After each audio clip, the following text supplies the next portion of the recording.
What the fuck is going on, everybody? Holy shit. I made a video yesterday, and I made many videos that I get emotional in. I let tears fall, I cry, I get a little choked up. I tend to do that on purpose. So, I'm not saying men in our culture have to be big fucking whiny babies. I mean, fuck no, I'm far from that. But if you get emotional, let it out. Let it out. Try not to be, and I mean, it's embarrassing. I fucking get embarrassed when I do that shit, okay? Especially when I listen to it again, I'm like, man, you're such a little bitch.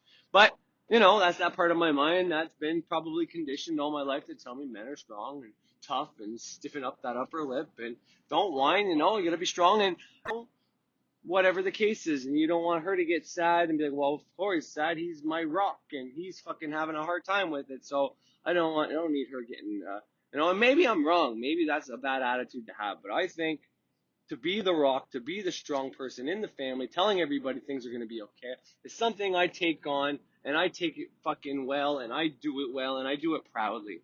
But, yeah, I'm going to let some emotions come out here on YouTube, and, say what you want about it. I don't give a fuck. It don't matter. And, truth be told, when I was getting emotional, it was because I was fucking talking about something that is, to me, uber fucking important. And, what I want to get across right now, because I mean, I was blessed.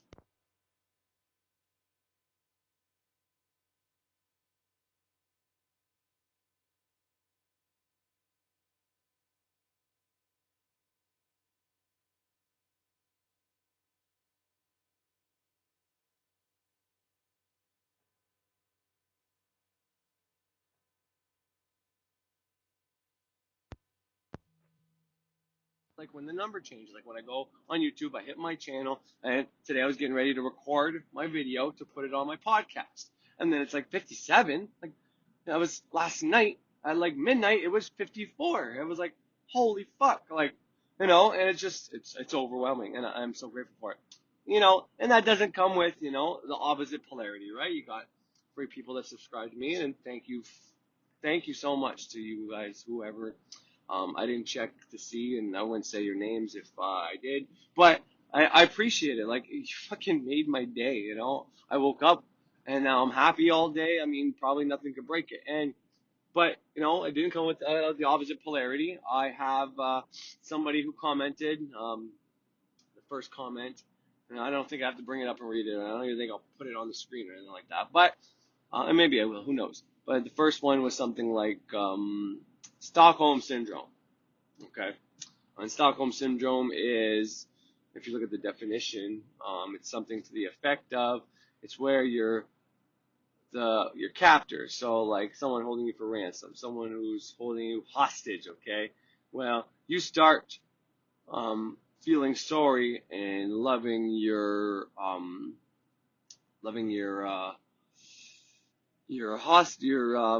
people holding you hostage. Fuck, what's the word? God damn it, I can't think today. But so I'm thinking what they were thinking about that. They probably didn't watch the fucking video. They probably just saw the title and didn't bother to even listen to Uncle Birch, a witch who's been in the game for 50 plus years, say the significance of Xmas versus Christmas, meaning you don't say Christmas, we say Xmas, and we celebrate it because it's a pagan holiday that was whatever you want to make of it, stolen from the Christians, adopted by the Christians. I don't fucking care what you call it. But we celebrate the solstice on the 21st, 22nd, 20th, whatever it falls, when the sun goes into Capricorn. That's the death of the sun. And then 3 days later, the sun comes back to life. You're like, well, you're doing Christian beliefs. It's like, well, these beliefs have been around a lot longer than Christianity. The sun's been around a lot longer than Christianity. You know how I know that? Because there was no life until the sun came. And we know there was people before Christianity. Because the Old Testament was before Christianity. So try again, asshole. Anyways, my point is not to get mad as a person. The comment I left, I tried to be nice in it as well, and not be a dick. I know, and I mean, obviously I'm going to be a dick to a certain degree, but it doesn't matter. And then the second thing they wrote, they wrote Stockholm Syndrome, which I think refers to me, I think taking on Christmas in their point of view, without watching the video, just to seeing the title and deciding to comment probably. From their point of view, seeing me, taking on and feeling sorry and, liking my captors or my, people holding me for ransom, whatever, so to speak. And then they write, oh, the misery of suffering, the tasty misery of, tasty milk of human suffering was their next comment, which, you know, so you're telling, so this person, this is how unbalanced this person is. The first comment says that I have Stockholm Syndrome. So basically, I'm a victim of Christianity, and I'm such a victim that I'm also deciding to go along with Christianity, even though, it's been holding me captive and being my oppressors for so long. And then he goes and says the the milk of misery is tasty, of suffering. It's like, okay, so which one are you? Are you the victim from Christianity, or are you one causing the suffering? Like, it makes no sense. And so I commented on that saying, and you can go look at it. It's still there. Mine will still always be there anyways. But the comment I made was, something to the effect that if you're very imbalanced, because that's exactly what comes out of there is imbalance to the max. And at the end, I said, if he needs help, I can help him. But I think I said something that what the part about the human suffering was, I said there's ways to actually use the negativity in people's negative, whatever emotions, something to that effect, to your benefit to get wealth or power or, attention. But it certainly isn't stealing a line from the Thunder Wizard when the Thunder Wizard was fucking pretending to be a reptilian. He admittedly pretended to be a reptilian and was admittedly pretending, and by way of teaching, like, I'm not dissing him, but by way of teaching, he was pretending to be a reptilian that everybody's talking about, which don't exist. So, to say the Catholic Church is a reptilian or whatever group, it's like, no, if anything, they're a deep fucking pagan fucking group, and they just don't know it anymore. And yeah, they may have oppressed people in the past and killed people, but they're not forcing anybody to be a fucking Christian anymore. You can choose to put your kids in public school you want. Yes, of course, if you go to court, it's fucking a Roman Catholic system. I know, I get it. That's kind of forcing us into do stuff. So, yeah, I get that point of view, but the point of my video wasn't that I'm adopting Christian beliefs. I'm taking the Christian holiday and I'm redefining it. Plus, I have permission from Birch, so I don't know who the fuck this guy is with no videos, who's got an opinion. But, an old school witch who's always been advocating against Christianity, who's been advocating since Donald Trump was in power to go against them because he's a fucking right-wing Christian fucking crazy, is telling you to celebrate Christmas. So, for you to come on there and tell me whatever without even watching my video, I mean, you're pretty sad. But, that's the plus wasn't the point. And now more than ever, I'm going to stress a new point, is if people come on your channel, let's say you have a belief that, you're a witch and you want to still celebrate Christmas, and you take on what I just said, right? The sun dies and the sun's reborn, and it's not the Son of God or the Christ you're celebrating the actual sun in the sky. And more than that, you're having a holiday and celebration with your family. You recognize your family are a part of that sun, they're part of God. We all are, and it's nice once in a while to just put aside all petty differences and try to be nice to people. You're not going to let people walk all over you or just give all your money away, but you know what I mean. So, you take on that belief, and then some asshole comes on your channel and tries to make you look like you are just some Christian who's masquerading as a magical practitioner. So you got a few choices at this point. I mean, you got many choices, but let's just focus on two because this person is very polarized. So he will only speak in terms of duality with no gray in the middle, which is funny because, if anything, he's the one with still Christian beliefs, who believes you either have to be for or against Christianity, when there's all these different gray areas and pathways in the middle that you can literally not even have to worry about Christianity. And if you're a well-balanced person, it's like someone who's in tune with their sexuality.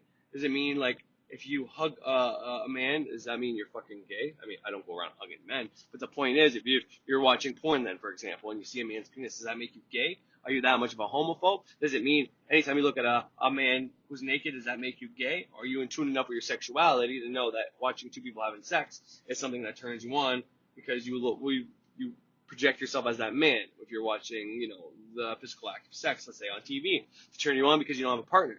Well, people that aren't into sexuality, I'll always go to like, oh, oh, that person's gay because they did this, they did this, they did this. Well, it's the same thing. If you're so afraid of Christianity, it's because you still have programming, bruh.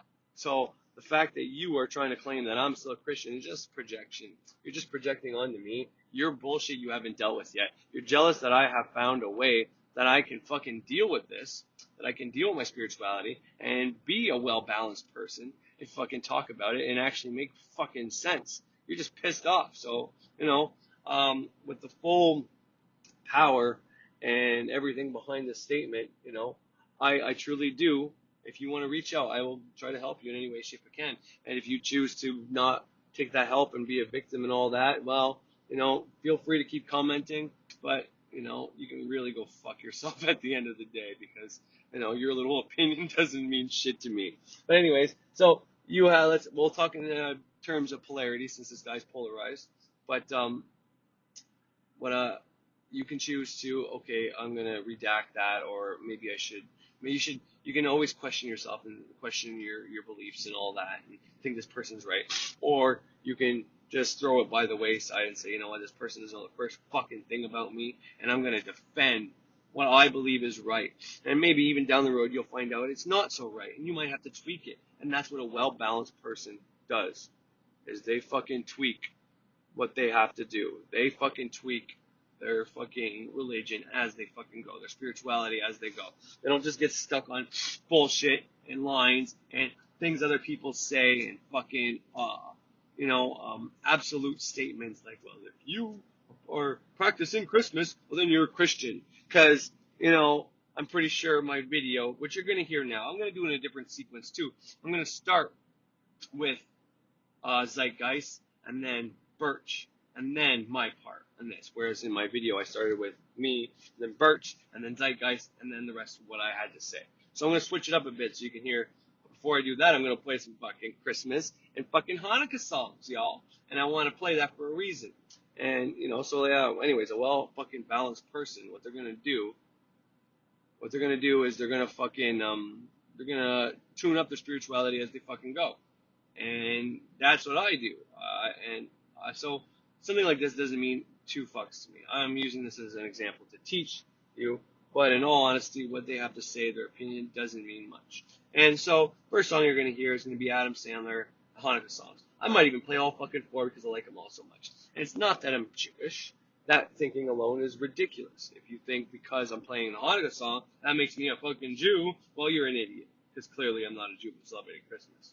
And I'm not celebrating Christmas, I'm celebrating X-MAS, which is a different version of what my spirituality is and the meaning behind it, which has more to do with the sun and celebrating, the light that's within all of us in the darkest time of the year. So anyways, but what Adam Sandler teaches is, if you listen to his first song, his voice is a little shaky, but he did it anyways because he feels bad for all the little boys and girls that were Jewish.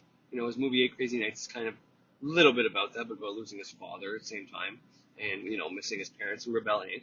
But, what you can learn from this is even if you're scared to say your beliefs and what you believe in, if you do it anyways, there are people out there that are going to support you, agree with you, and you're going to become a shining light for those fucking people. And Adam Sandler wasn't scared at all to fucking put out his beliefs. Well, I'm sure he might have been a little shaky in that first song, but as you hear the second song, his voice gets stronger. The third song, he makes it better. The last song, it might have been rushed or something, but it's still very well, let's say, put together, written as comedy and whatever. Anyways, so all that being said, the person who left those comments, thank you. You gave me something to talk about. I really do appreciate it. To those who subscribe as well, thank you. I really fucking appreciate it. I mean, you truly made my day. Whenever I jump like a fucking subscriber a month, I'm happy, And I mean, even if it's less than that, I'm still happy. And it's been 4 all this month. Actually, I don't even know. It might have been 5. I think I started out this month off at 51, and then I went to 52, 53, 54, now to 57. So I don't know. It's quite up there. I mean, I'm good till next June now, But that's how gratitude works, everybody. Just so you know, I say this because I do have gratitude for you, but the words back up the action back up the words. It's a cycle, right? But anyways, all that aside, I'm going to play some Sandler now, and we're going to get into this video.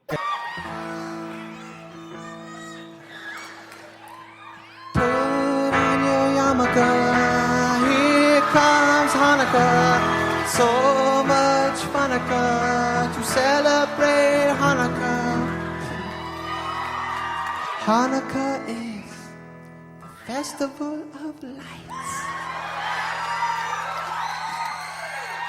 Instead of one day of presents, we have 8 crazy nights. When you feel like the only kid in town without a Christmas tree, here's a list of people who are Jewish, just like you and me.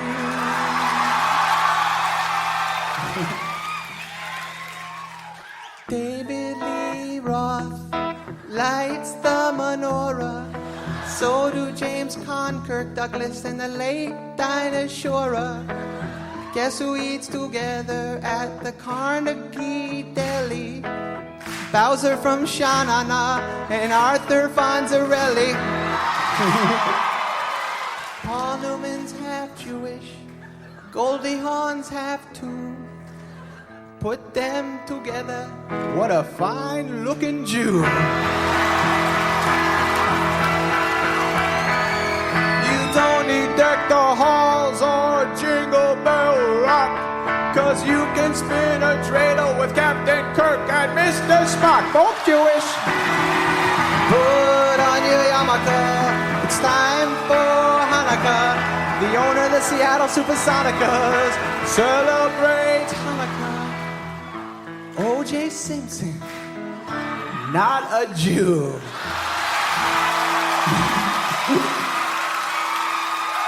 But guess who is? Hall of Famer Rod Carew. He converted. We got Ann Landers and her sister, dear Abby. Harrison Ford's a quarter Jewish, not too shabby. Some people think that Ebenezer Scrooge is. Well, he's not, but guess who is? All 3 Stooges. So many Jews are in showbiz. Tom Cruise isn't, but I heard his agent is. Tell your friend Veronica, it's time to celebrate Hanukkah. I hope I get a harmonica on this lovely, lovely Hanukkah. So drink your gin and tonica and smoke your marijuana. If you really, really wanna go, have a happy, happy, happy, happy Hanukkah. Happy Hanukkah.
Christmas time again.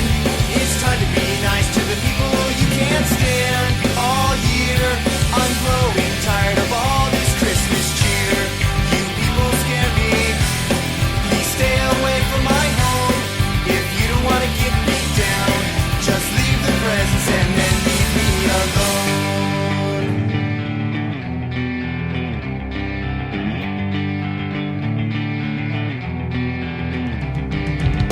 I won't be home.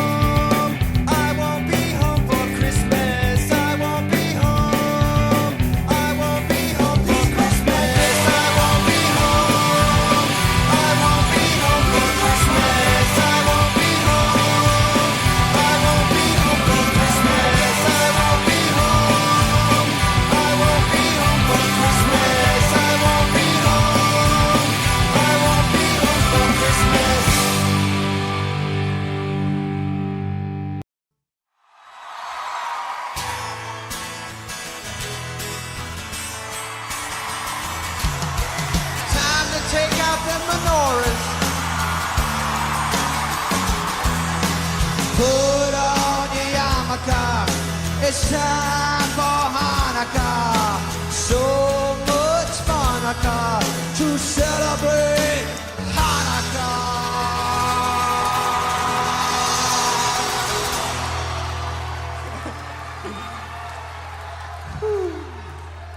Hanukkah is the festival of lights. Instead of one day of presents, we get 8 crazy nights. But when you feel like the only kid in town without a Christmas tree, here's a new list of people who are Jewish. Just like you and me.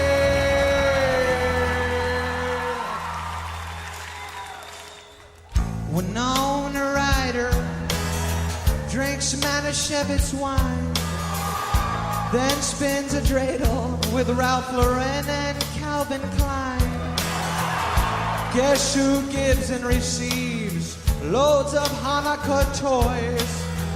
The girls from Baruch Assault and all 3 Beastie Boys. Lenny Kravitz is half Jewish, Courtney Love is half too. Put them together, what a funky, badass shoe.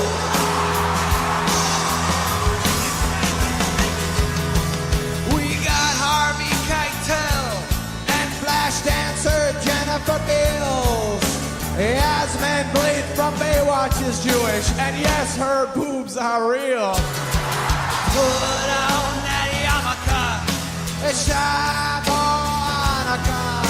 2-time Oscar winner Dustin Hoffman celebrates Hanukkah. O.J. Simpson, still not a Jew. But guess who is? The guy who does the voice for Scooby-Doo.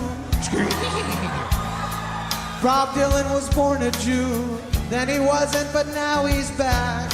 Mary Tyler Moore's husband is Jewish, 'cause we're pretty good in the sack. Guess who got bar mitzvahed on the PGA Tour? No, I'm not talking about Tiger Woods, I'm talking about Mr. Happy Gilmore.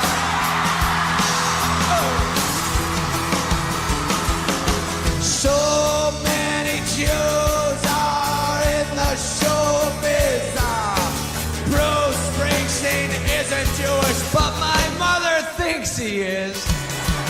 Tell that whole Hanukkah, it's time to celebrate Hanukkah. It's not pronounced Chanukah. The C is silent in Hanukkah. So read your hooked on Hanukkah. Get drunk in Tijuana.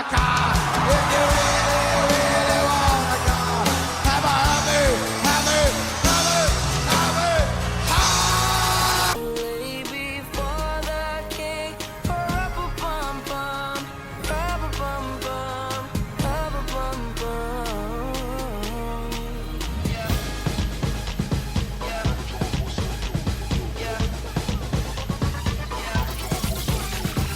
Rum-pum-pum-pum, rubber-bum-bum-bum. Yeah, I'm on the drum, yeah, I'm on the snare drum. Yeah, I'm on the beat, 'cause the beat goes dumb. And I only spit heat, 'cause I'm playing for the sun. Playing for the king, playing for the title. I'm surprised you didn't hear this in the Bible. I'm so tight, I might go psycho. Christmas time, so here's a recital. I'm so bad like Michael. I know I'm still young, but I go. Stupid, stupid, love like Cupid. I'm the drummer boy, so dope. Little baby, rubber-bum-bum. I am a poor boy too, rubber-bum-bum. Gather around the mistletoe real quick. I have no gifts to bring, Matter of fact, let's gather around the fireplace. It's about to get hot in here. that's fit to give our Beaver, king. what up? Rubber-bum-bum, Yeah. rubber-bum-bum.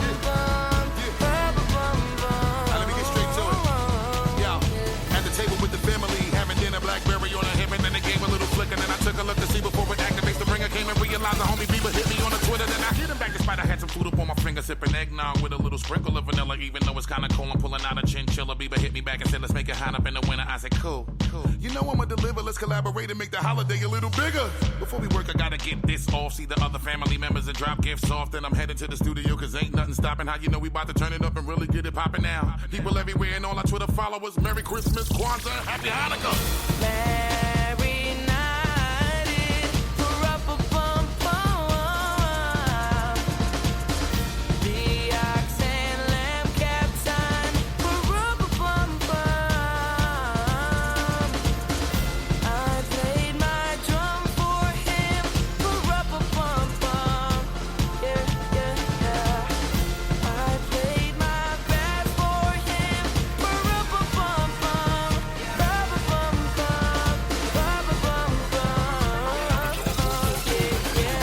If you wanna give, it's a time of year. JB on the beat, yeah, I'm on the snare. It's crazy how some people say they don't care when there's people on the street with no food. It's not fair.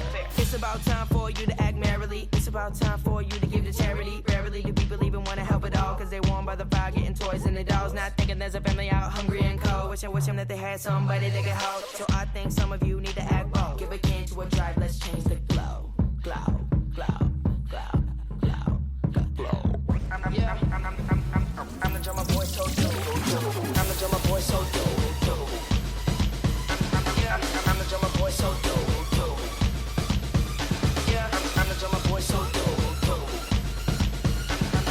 I'm the drummer boy, so dope.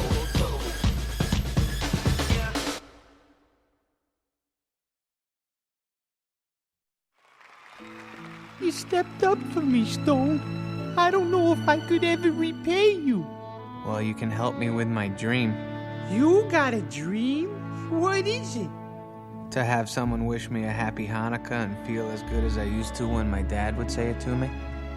Happy Hanukkah, Stone. Merry Christmas, Whitey. You know, Stone, if my imaginary wife and I ever have a son, I hope you'll consider him a brother. Thanks, Whitey. And I'll pretend I never heard you say that. Appreciate it.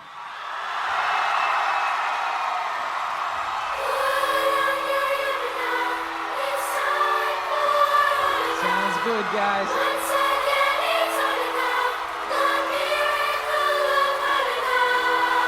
Give it up for the Dre Dells, everybody!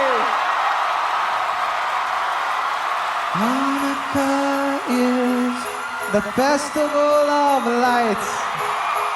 One day of presents, hell no, we get 8 crazy nights. Oh boy. But if you still feel like the only kid in town without a Christmas tree, I guess my first 2 songs didn't do it for you. So here comes number 3.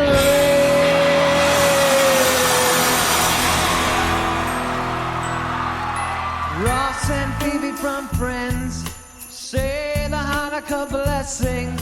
So does Lenny's pal Squiggy and Will and Grace's Deborah Messing. Melissa Gilbert and Michael Landon never mix meat with dairy. Maybe they should have called that show Little Kosher House on the Prairie.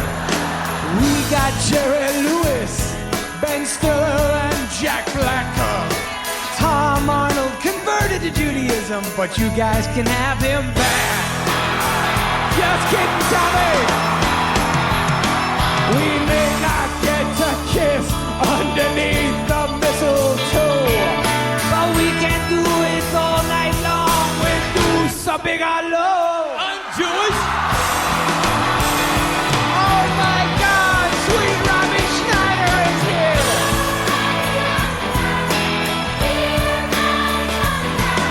The guy in Willie Nelson's band who plays harmonica celebrates Hanukkah. Oh, good job, Schneider. That's what I'm talking about. All right now. Osama bin Laden. Not a big fan of the Jews. Well, maybe that's because he lost a figure skating match to gold medalist Sarah Hughes. Her mama's Jewish. Houdini and David Blaine escaped straitjackets with such precision. But the one thing they could not get out of, their painful circumcision. Gwyneth Paltrow's half Jewish, but a full-time Oscar winner. Jennifer Connelly's half Jewish too, and I'd like to put some more in her.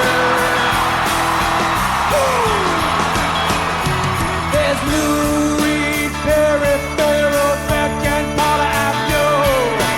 Joey Ramone invented punk rock music, but first came Hebrew school. Hey, Natalie Portmonica, it's time to celebrate Hanukkah. I hope I get an Abtronica on this joyful toy for Hanukkah. So get a high Kalanika and soil your long Jonicas. If you really wanna have a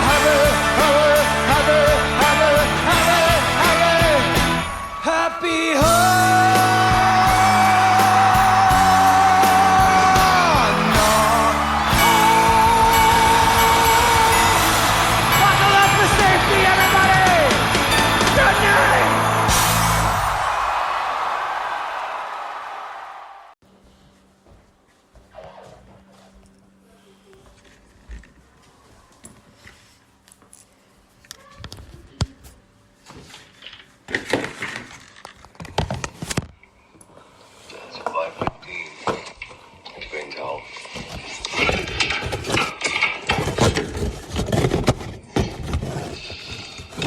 So yeah, 5:12, but it's 5:15.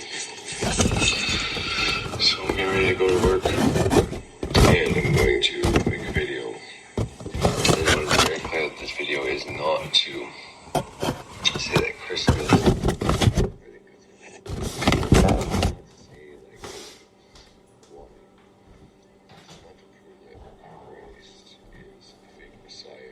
that there's many messiahs that came before him.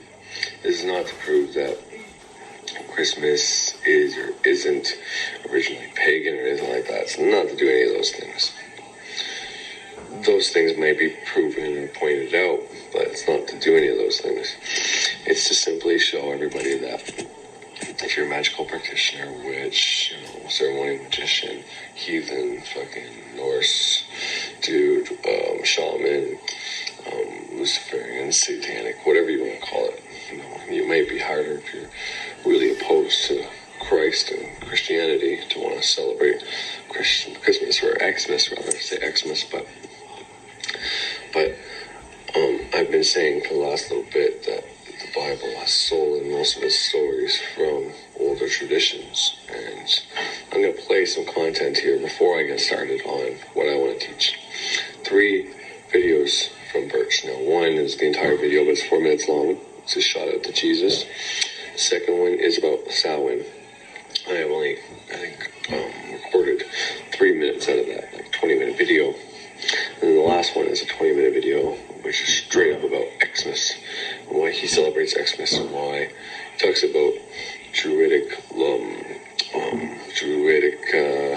songs, and why it's funny, and what they actually mean, and the translations, and a whole bunch of reasons why celebrating Christmas is more pagan than anything else.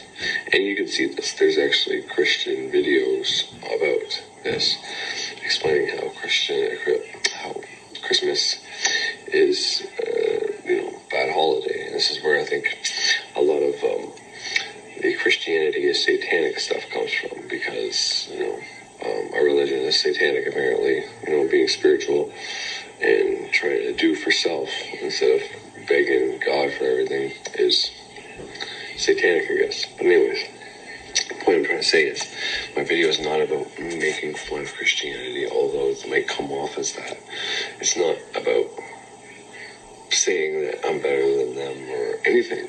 If anything, it's about how they preserved paganism within Christianity a little bit, even though they're preaching maybe a different message. So I just wanted to say that first, and then I'm going to let Burst do a lot of the talking right now, and then I'm going to come on when I start driving on the road to work, which is leaving about 10 minutes. I'll come back on and tell you my point of view, and hopefully I'll be more awake and I can talk a little better by then. All right, see you on the other side. It's a boy. On this, the day of...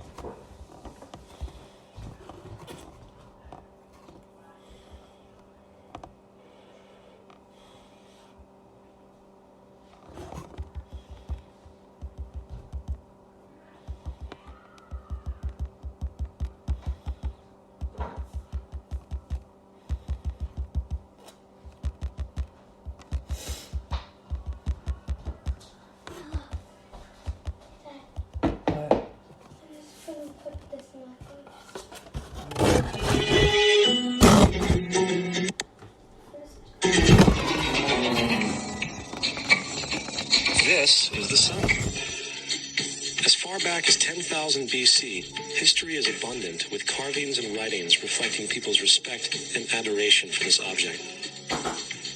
And it is simple to understand why, as every morning the sun would rise, bringing vision, warmth, and security, saving man from the cold, blind, predator-filled darkness of night.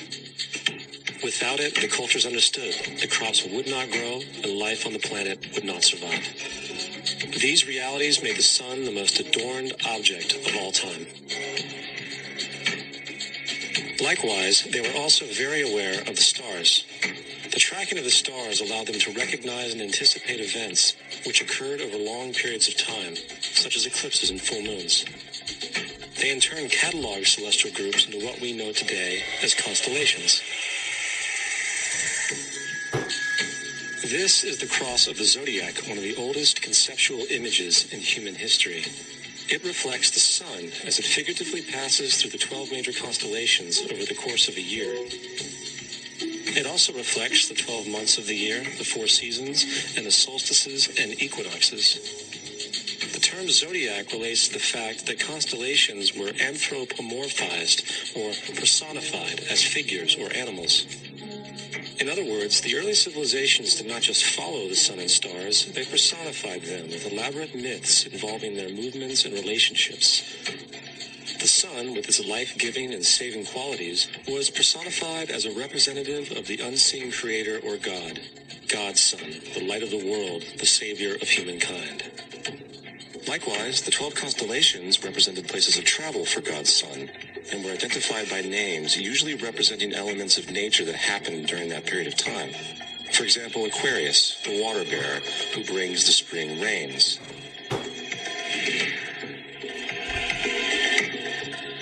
This is Horus. He is the sun god of Egypt of around 3000 BC. He is the sun anthropomorphized, and his life is a series of allegorical myths involving the sun's movement in the sky. From the ancient hieroglyphics in Egypt, we know much about the solar messiah. For instance, Horus, being the sun or the light, had an enemy known as Set, and Set was the personification of the darkness or night. And, metaphorically speaking, every morning Horus would win the battle against Set, while in the evening Set would conquer Horus and send him into the underworld. It is important to note that dark versus light, or good versus evil, is one of the most ubiquitous mythological dualities ever known, and is still expressed on many levels to this day. Broadly speaking, the story of Horus is as follows. Horus was born on December 25th of the Virgin Isis Mary. His birth was accompanied by a star in the east, which, in turn, 3 kings followed to locate and adorn the newborn Savior. At the age of 12, he was a prodigal child teacher, and at the age of 30, he was baptized by a figure known as Anup, and thus began his ministry. Horus had 12 disciples he traveled about with, performing miracles such as healing the sick and walking on water. Horus was known by many gestural names such as the Truth, the Light, God's Anointed Son, the Good Shepherd, the Lamb of God, and many others. After being betrayed by Typhon, Horus was crucified, buried for 3 days, and thus resurrected. These attributes of Horus, whether original or not, seem to permeate many cultures of the world, for many other gods are found to have the same general mythological structure. Attis of Phrygia, born of the Virgin Nana on December 25th, crucified, placed in a tomb, and after 3 days was resurrected. Krishna of India, born of the Virgin Devaki, with a star in the east signaling his coming. He performed miracles with his disciples, and upon his death was resurrected. Dionysius of Greece, born of a virgin on December 25th, was a traveling teacher who performed miracles such as turning water into wine.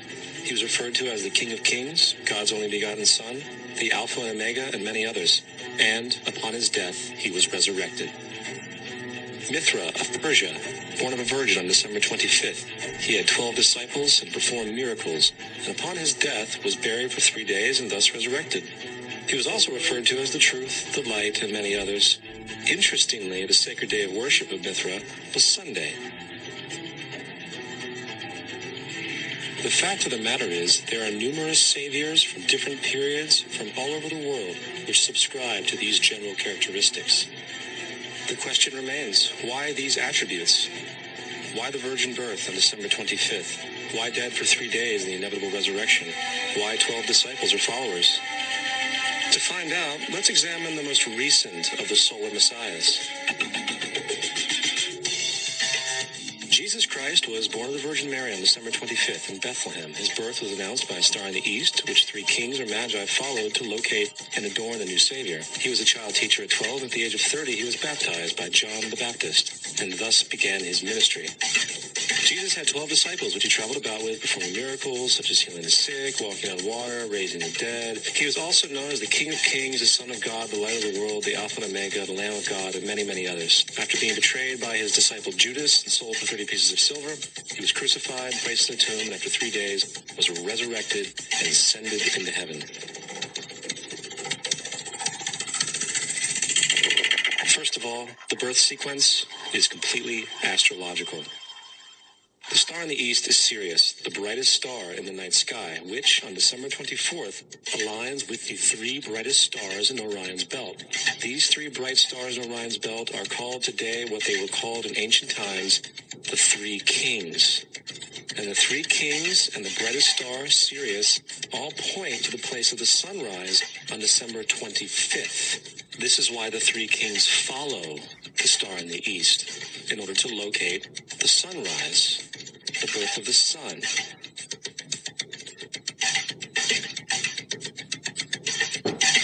The Virgin Mary is the constellation Virgo, also known as Virgo the Virgin. Virgo in Latin means virgin.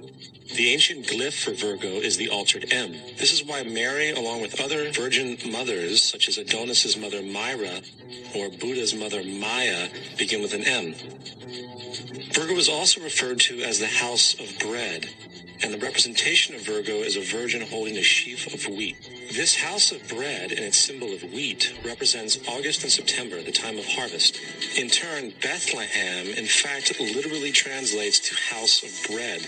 Bethlehem is thus a reference to the constellation Virgo, a place in the sky, not on earth. There's another very interesting phenomenon that occurs around December 25th, or the winter solstice. From the summer solstice to the winter solstice, the days become shorter and colder. And from the perspective of the northern hemisphere, the sun appears to move south and get smaller and more scarce. The shortening of the days and the expiration of the crops when approaching the winter solstice symbolize the process of death to the ancients. It was the death of the sun. And by December 22nd, the sun's demise was fully realized. For the sun, having moved south continually for 6 months, makes it to its lowest point in the sky. Here a curious thing occurs. The sun stops moving south, at least perceivably, for 3 days.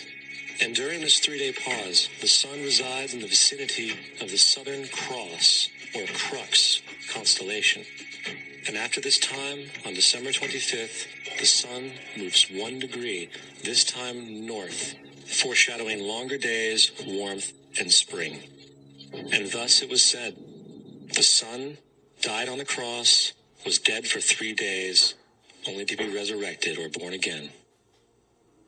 This is why Jesus and numerous other sun gods share the crucifixion, 3-day death, and resurrection concept. It is the sun's transition period before it shifts its direction back into the northern hemisphere, bringing spring and thus salvation. However, they did not celebrate the resurrection of the sun until the spring equinox, or Easter. This is because at the spring equinox, the sun officially overpowers the evil darkness, as daytime thereafter becomes longer in duration than the night, and the revitalizing conditions of spring emerge. Now, probably the most obvious of all the astrological symbolism around Jesus regards the 12 disciples. They are simply the 12 constellations of the zodiac, which Jesus, being the sun, travels about with. In fact, the number 12 is replete throughout the Bible.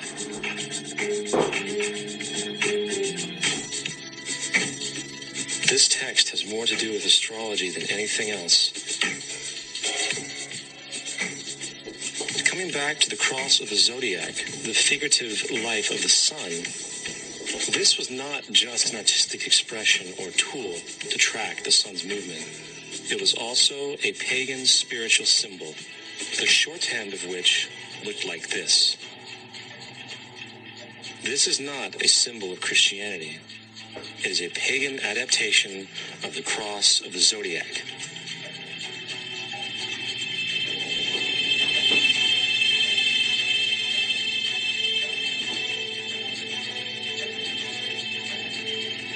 This is why Jesus in early occult art is always shown with his head on a cross, for Jesus is the Son of God, the light of the world, the risen Savior who will come again, as it does every morning, the glory of God who defends against the works of darkness as he is born again every morning and can be seen coming in the clouds up in heaven with his crown of thorns or sun rays.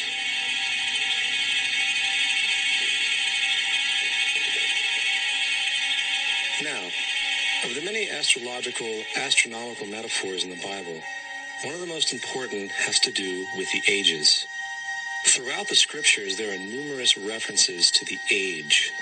In order to understand this, we need to be familiar with a phenomenon known as the precession of the equinoxes. The ancient Egyptians, along with cultures long before them, recognized that approximately every 2150 years, the sunrise on the morning of the spring equinox would occur in a different sign of the zodiac. This has to do with a slow, angular wobble that the Earth maintains as it rotates on its axis. It is called a precession because the constellations go backwards rather than through the normal yearly cycle. The amount of time it takes for the precession to go through all 12 signs is roughly 25,765 years.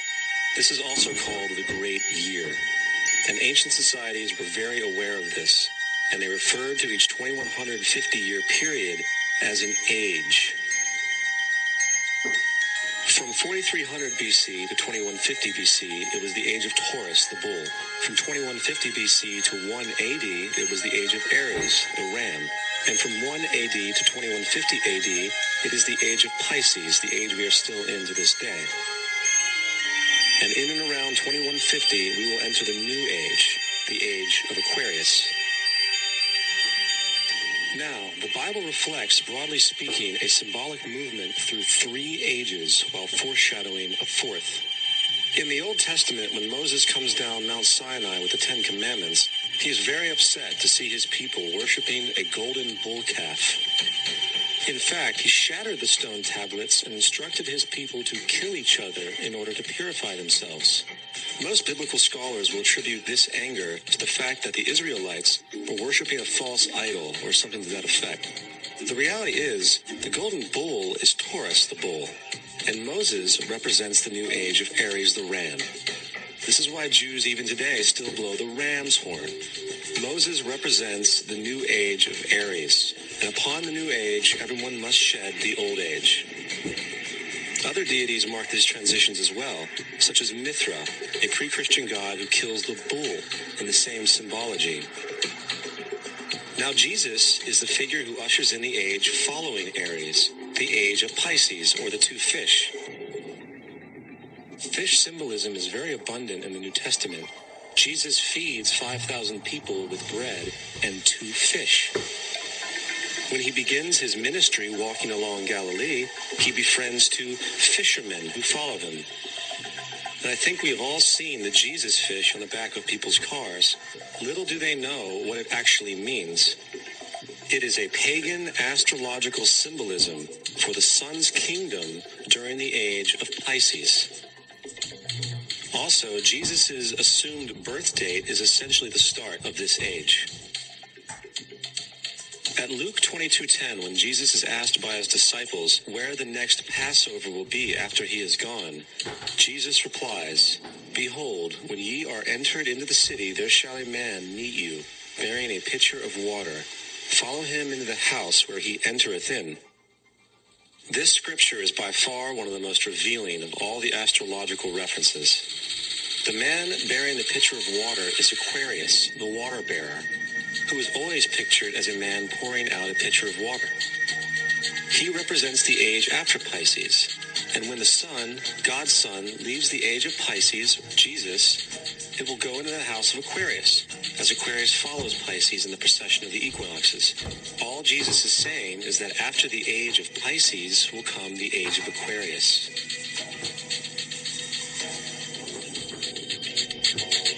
Now, we have all heard about the end times and the end of the world. The cartoonish depictions in the book of Revelation aside, the main source of this idea comes from Matthew 28:20, where Jesus says, "I will be with you even to the end of the world." However, in the King James Version, world is a mistranslation, among many mistranslations. The actual word being used is eon, which means age. I will be with you even to the end of the age, which is true, as Jesus' solar Piscean personification will end when the sun enters the age of Aquarius. The entire concept of end times and the end of the world is a misinterpreted astrological allegory. Let's tell that to the approximately 100 million people in America who believe the end of the world is coming. Furthermore, the character of Jesus being a literary and astrological hybrid is most explicitly a plagiarization of the Egyptian sun god Horus. For example, inscribed about 3,500 years ago on the walls at the Temple of Luxor in Egypt are images of the Annunciation, the Immaculate Conception, the birth, and the adoration of Horus. The images begin with Thoth announcing to the Virgin Isis that she will conceive Horus, then Neph, the Holy Ghost, impregnating the Virgin, and then the virgin birth and the adoration. This is exactly the story of Jesus' miracle conception. In fact, the literary similarities between the Egyptian religion and the Christian religion are staggering.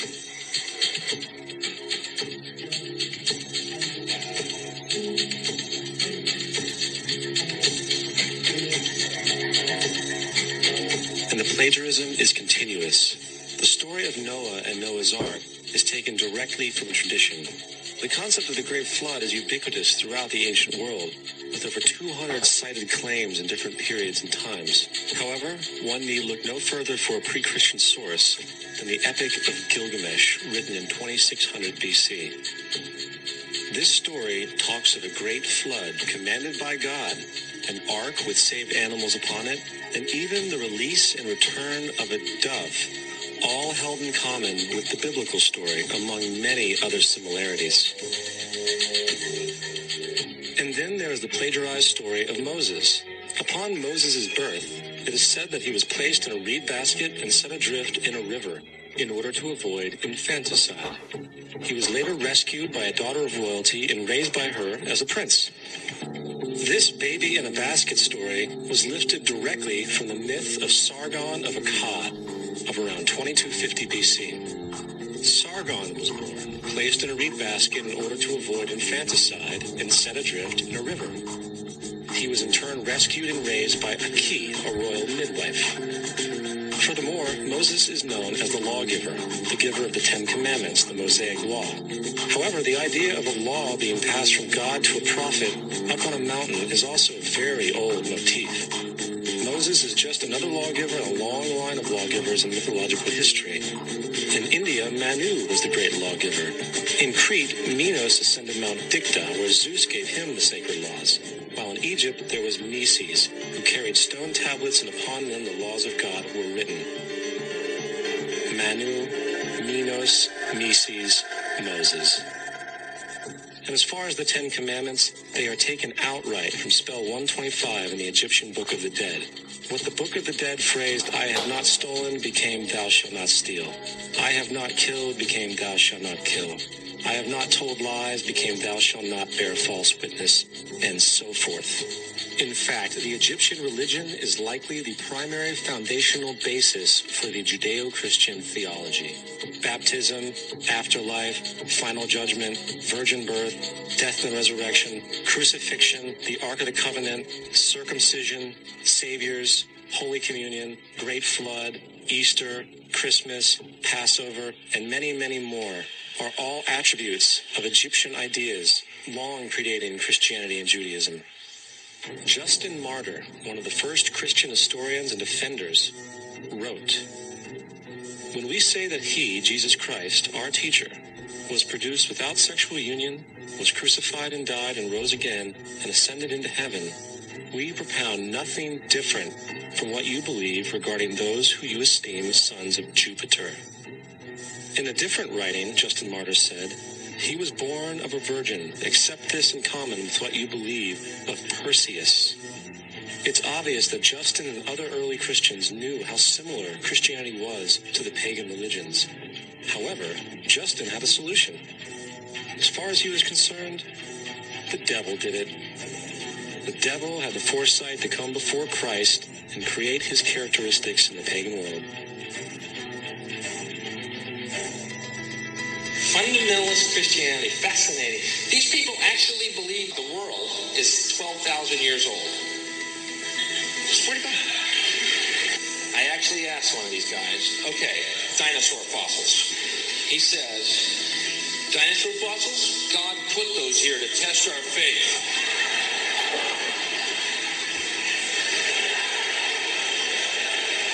I think God put you here to test my faith, dude.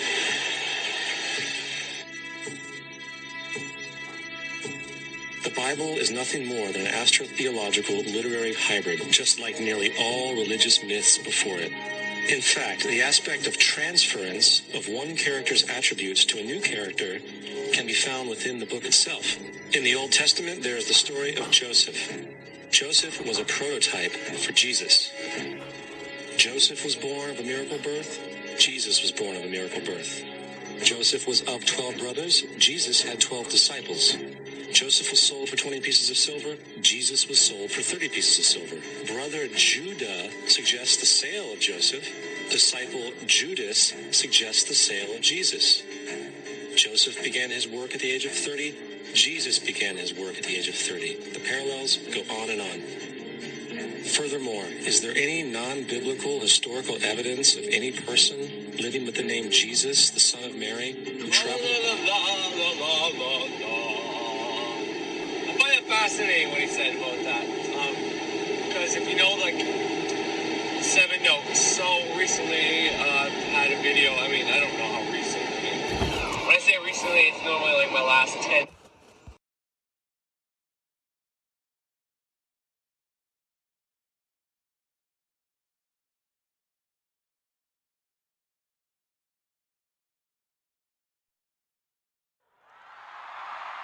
All right, everybody come back in. Come on back in. Hurry up. Are you ready? Alexander! Put on your yarmulke, here comes Hanukkah. So much Hanukkah to celebrate Hanukkah. Hanukkah is the festival of lights. Instead of one day of presents, we get hey.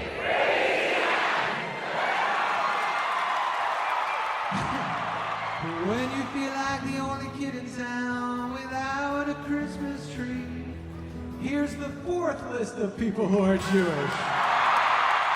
Just like Jesus, Olaf, Punky Brewster, Scott Rudin, and me.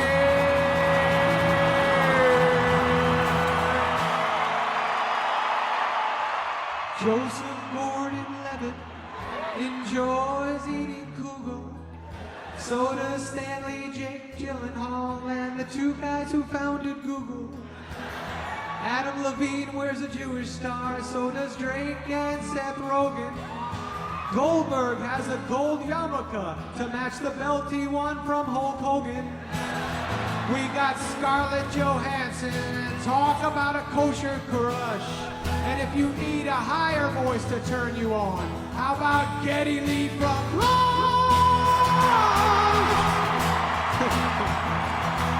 We may not have a cartoon with a reindeer that can talk, but we also don't have polio, thanks to Dr. Jonas Salk, smart Jew. Put on your yarmulke, it's time for Hanukkah. Harry Potter and his magic Wanaka. Celebrate Hanukkah. Jared from Subway.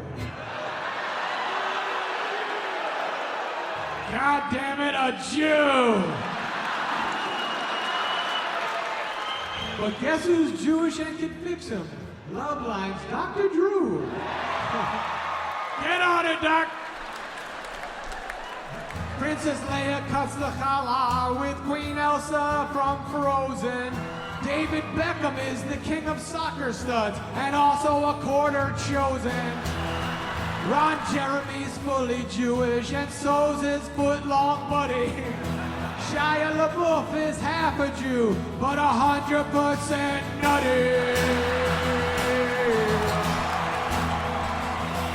It's cool that Santa Claus makes Christmas so merry, but we get two jolly fat guys. Ice cream's Ben and Jerry, both Jewish. From New York to Ironica, get up and celebrate Hanukkah.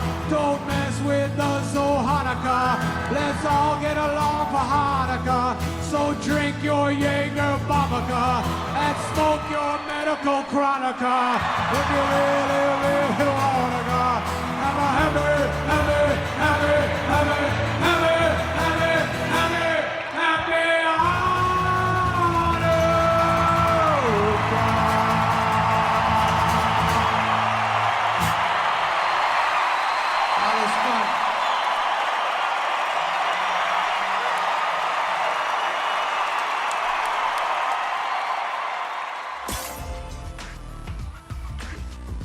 Terrific.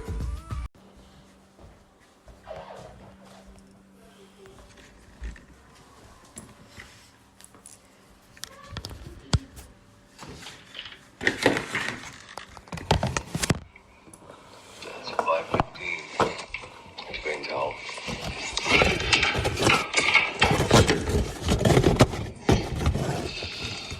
Alright, so yeah, 5. Well, it's 5:12, but it's 5:15. So I'm getting ready to go to work, and I'm going to make a video. And I want to be very clear that this video is not to say that Christmas,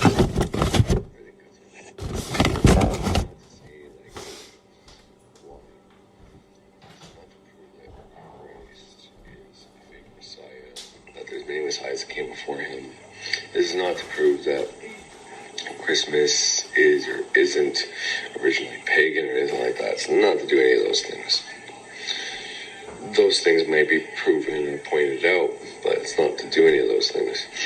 It's to simply show everybody that if you're a magical practitioner, witch, ceremonial magician, heathen, fucking Norse dude, shaman, Luciferian, satanic, whatever you want to call it. You may be harder if you're really opposed to Christ and Christianity to want to celebrate Christmas, or Xmas rather, say Xmas, but I've been saying for the last little bit that the Bible has stolen most of its stories from older traditions, and I'm going to play some content here before I get started on what I want to teach. 3 videos from Birch. Now, one is the entire video, but it's 4 minutes long. It's a shout out to Jesus. The second one is about Samhain. I have only, recorded 3 minutes out of that, like 20-minute video.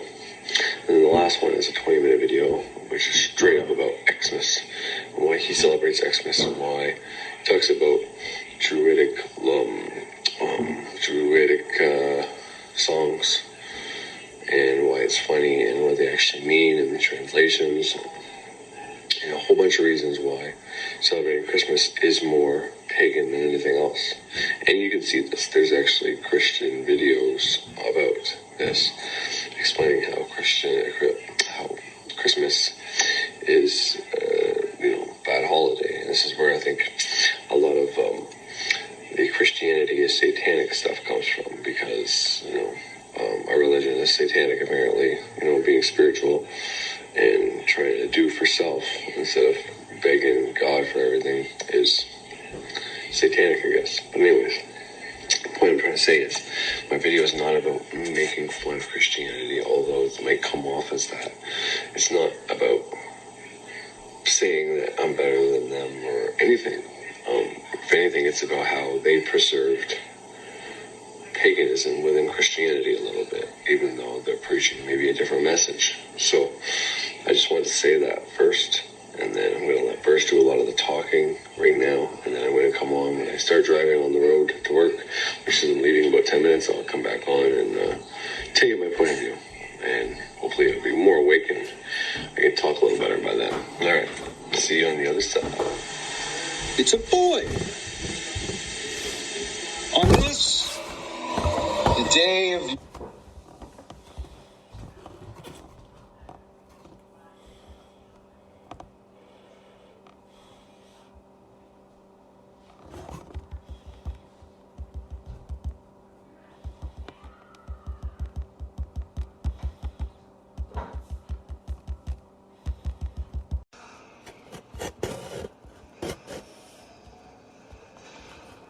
You know, like, 7 notes. So recently, had a video. I mean, I don't know how recent. I mean, when I say recently, it's normally like my last 10 videos, probably is what I'm referring to. But in my last 10 videos, a high percentage magic video, might even be more than that. So this is not a kind of the podcast, it's just kind of like an audio version of my video on YouTube. But it's because it goes on to Spreaker. If you're a magical practitioner, whatever it is, but Jesus, video, songs, anything else, really, point I'm trying to say, or anything, I just been tell you my point of view, and hopefully it'll be more awakened. Wow, was that 54 yesterday? Alright, see you on the other side. 57. It's a boy. Was that 54 yesterday? On this, the day of your alleged birth, Jesus, I'd like to put a shout out to you. Well, we give you a hard time sometimes, as pagans. Some of us are bitter. You know, past has been rough on us, but I give a shout out to you. Whoever the hell you are, whenever the hell you were born, it's obvious. You're one of us, not one of them. When I say something stupid in my next video. Well, with people of all religions, it's the zealots of any religion. Though. 2 comments. One Fuck is everything up, piss me off. Stockholm Syndrome, human misery, milk is tasty. And it's the people that came along, tried to claim you as their exclusive sole property. That distorts your simple message. Love each other. If these people work great miracles. Subscribe to me. It seems obvious to me that you were trying to teach us how to do magic. That's fucking awesome, man. Rather than beg our Father for magic. As the church came along and distorted your message into being a whiny, kneeling, pleading type of thing, rather than an embracing the power that God has given you kind of thing. Problem I have with any of the zealots from any of the religions, be it Jew, Christian, Jew, Muslim, doesn't matter, you people, you the ones fucking it up for all of us. It's the problem that you try and claim God as your exclusive property. Try and put God in a box, wrap it up, and make him just yours. Him, her, all that is. Everything that is, be just the exclusive property of your religion. And I'm sorry, you can have that God. That God that can be kept in a box. It's not my God. Not even God worthy of worship. It can be kept in your box. If you, the creation, can put your creator in a box, a narrow box, a description, a definition, lock him away as your exclusive property, I don't want that God. That God's weak in comparison to all that is, the entire universe, everything that exists. The God of the pagans has to have many faces just to try and describe how huge it is. So Jesus, I know it isn't your fault. And I know you were just one of many prophets. Your people, though, some of your people really pissed me off. But happy alleged birthday, zombie Jesus. May you die and rise from the grave and bring us presents, Easter eggs, something, God. I'm confused about all that, but your message and the fact that they brought you frankincense and myrrh and gold, I think was really cool.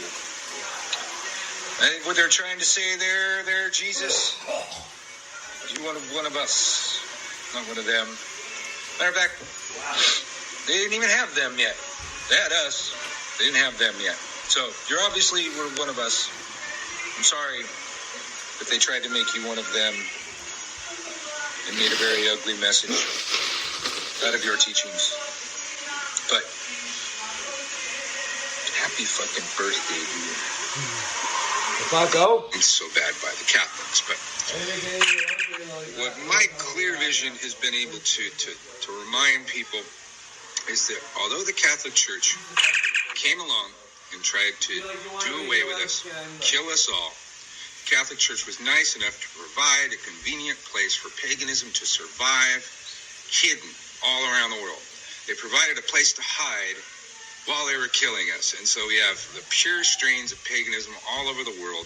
They look very much like Catholicism, just really heavy on the saints and the statues and the trinkets and the candles and in the strega, the olive oil. They're working way more with the angels than ever calling upon Jesus, doing a hell of a lot of Hail Marys. People were able to hide within the Catholic Church while being persecuted. So at some point, our people just kind of hid right under their noses, and it seemed to happen all over the place. You could see it really heavy in Ireland, see it really heavy in Italy, pretty much any place that the Catholic Church had a seed of paganism that survived. Several strains of South American paganism. Sainteria, very, very pagan Catholicism. It's hard to say that too many times fast. So thank you. Thank you, Catholics. And thank you also for making your own version of the holiday just to keep it alive. They have All Saints Day. They're only going to remember the dead saints, I guess. But whatever. They're still they're mimicking us, and they don't really remember that they're doing that anymore. This is what I always like to remind people about. Some witches are really hardcore. I'm telling you that because about it's already 7:35, so it's like an hour from about a lot of things. This time of year, I know several witches that will not take their kids trick-or-treating. Will not let your kids go trick-or-treating. So they don't want to dumb down the holiday for the kids. They don't want to take away any of the sacredness of the holiday for the kids. And I understand that, but look at it this way. Our ancestors were devious in their ability to not be erased from the face of the planet, even though people were trying really hard to do that, trying to make them disappear. Like the Druids. The Druids were classic in weaving themselves into the fabric of society so it could never be removed. You can't sing old songs, old nursery rhymes, or fairy tales without covertly teaching your children Druidic lore. And that's how they made themselves never, ever, ever go away. These are the remnants of the old things, and they're so partially intact that I think it's a great thing, because you've got Christians and not all of them. They won't let their kids participate in the devil's holiday. You got these people of all these faiths to this day enacting a very modernized version of a pagan practice. Old is the dirt. And I say, that's beautiful. I love the fact I can hear our ancestors snickering in their graves. They thought they killed us. They thought they removed us from the face of the planet. Oh, how stupid. They didn't remove anything. They adopted all the policies, all the practices of the old religions to the point where they don't even know it. Catholic Church is where to learn some really serious, deep old paganism. They were nice enough to steal all our books, not burn them, keep them, rather than some other religions. And at any rate, I wanted to throw that out. So remember the dumb supper this Samhain. See, I messed myself up saying Halloween. I only said that so you'd understand the trick-or-treat part, but now it's screwing with me. So Samhain, remember your dumb supper, and remember your ancestors, and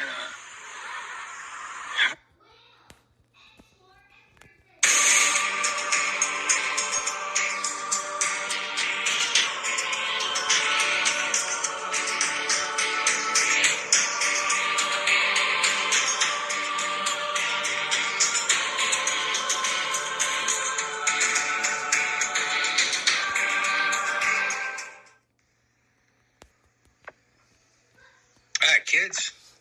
Yeah. So, today's video. What about Christmas? You know, I got kids, and I've been a witch my whole life. Way before I had kids. What are you gonna do? Not have Christmas? You tell your kids, oh, we don't celebrate Christmas. Oh yeah, this would be really popular. The kids are going to really want to follow your footsteps after that one, right? Well, so we witches, you know, we tend to celebrate solstice, the winter solstice. Winter solstice is like the new moon of sun, the start of the year, the solar year. The summer solstice is like the full moon of the sun. Definitely different magics to do.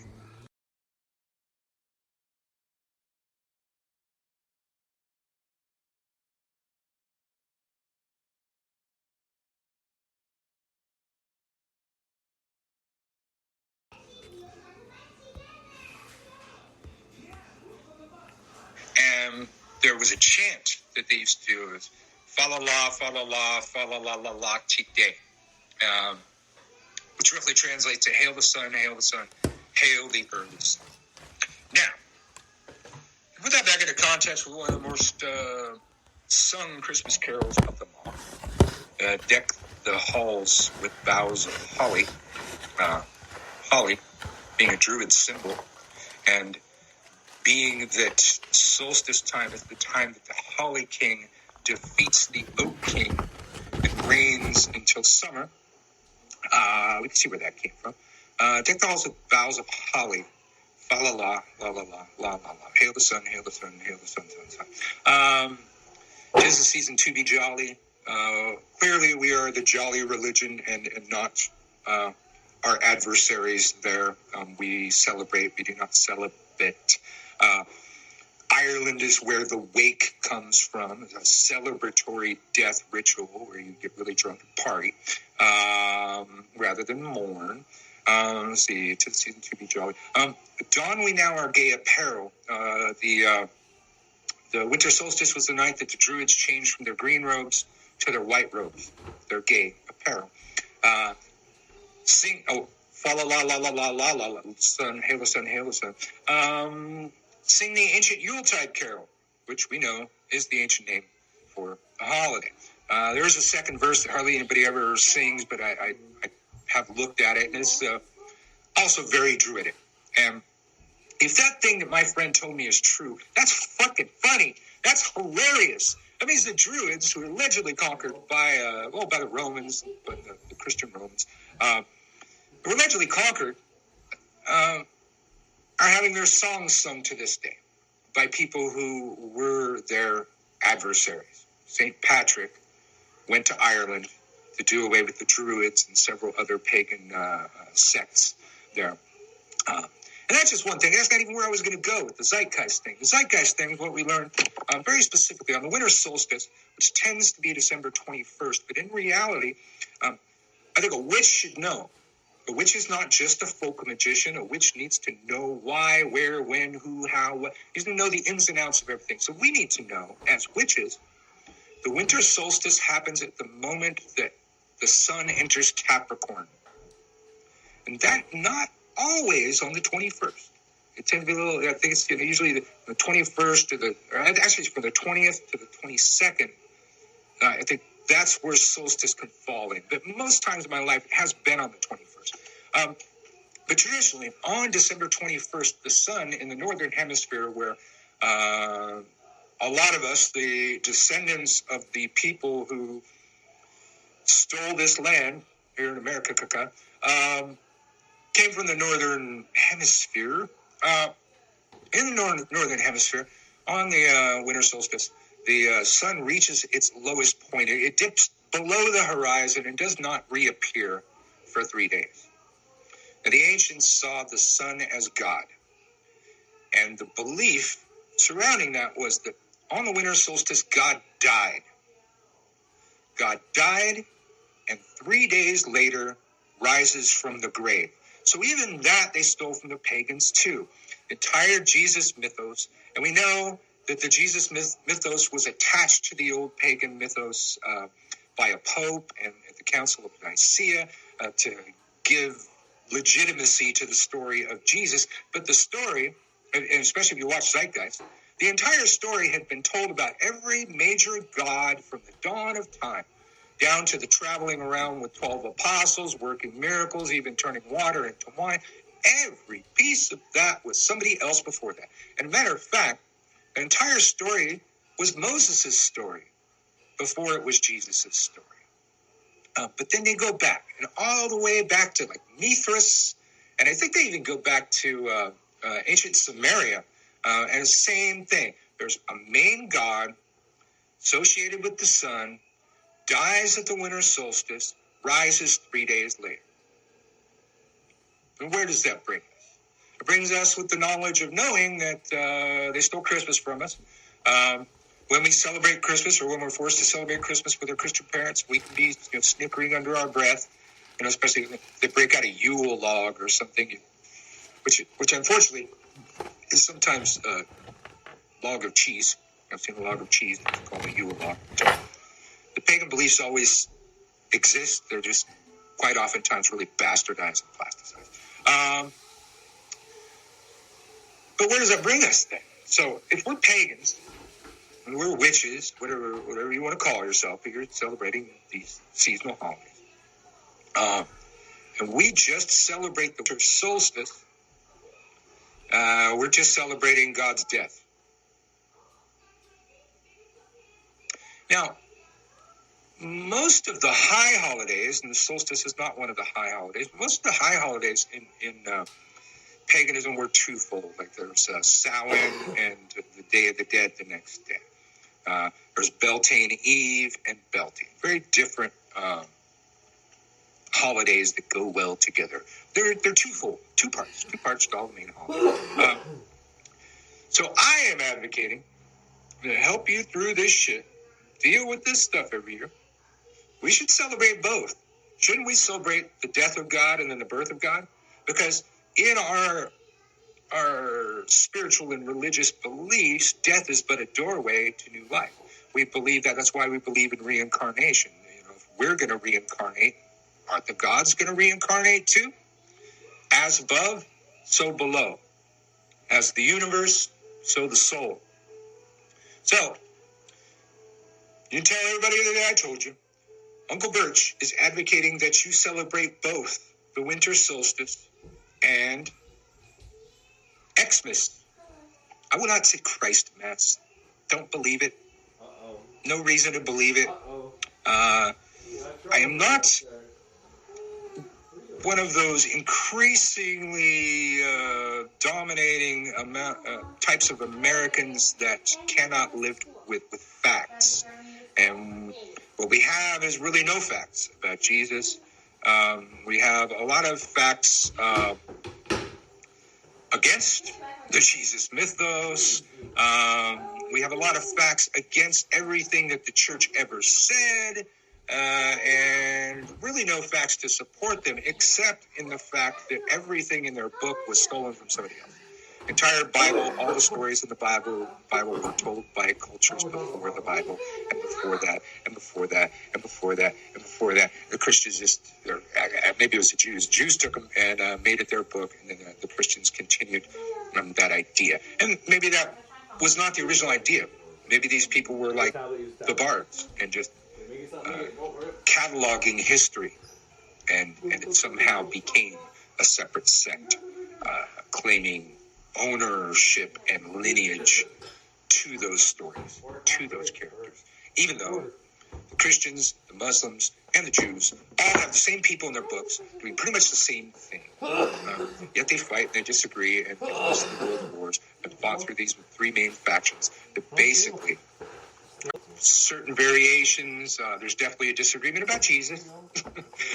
Only the Christians hold the belief in Jesus. They do. The Jews don't hold that. The Muslims don't hold that. They all have their own messiahs, their own prophets. The Jews' messiah didn't come yet.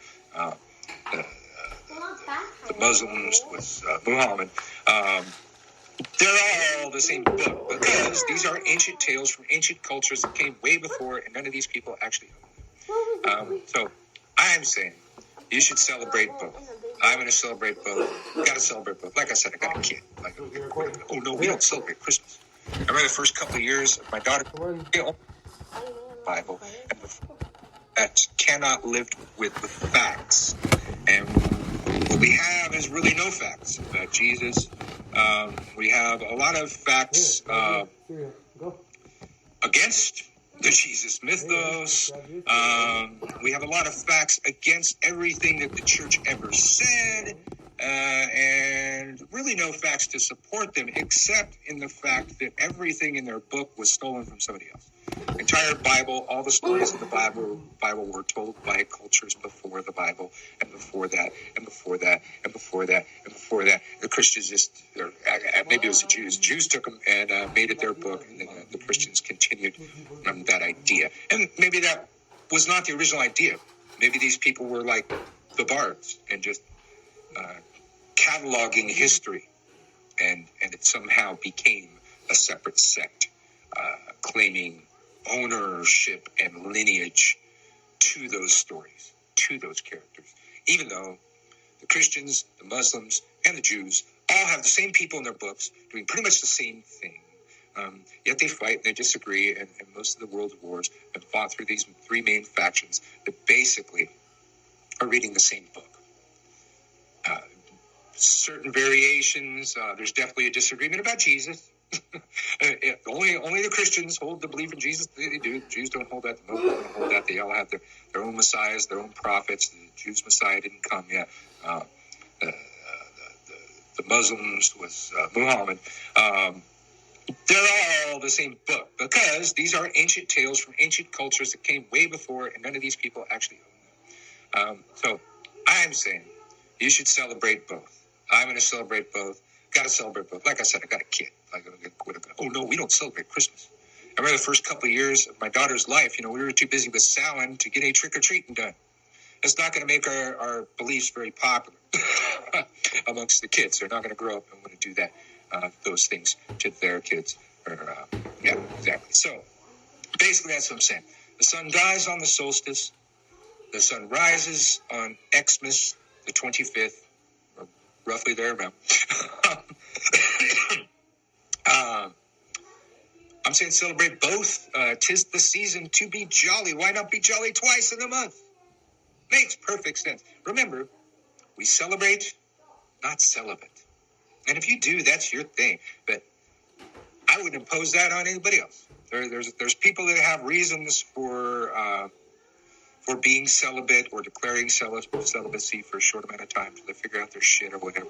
But the idea of celibacy being imposed upon us by religions as some sort of moral ethic that makes us better and nice people is absolute bullshit.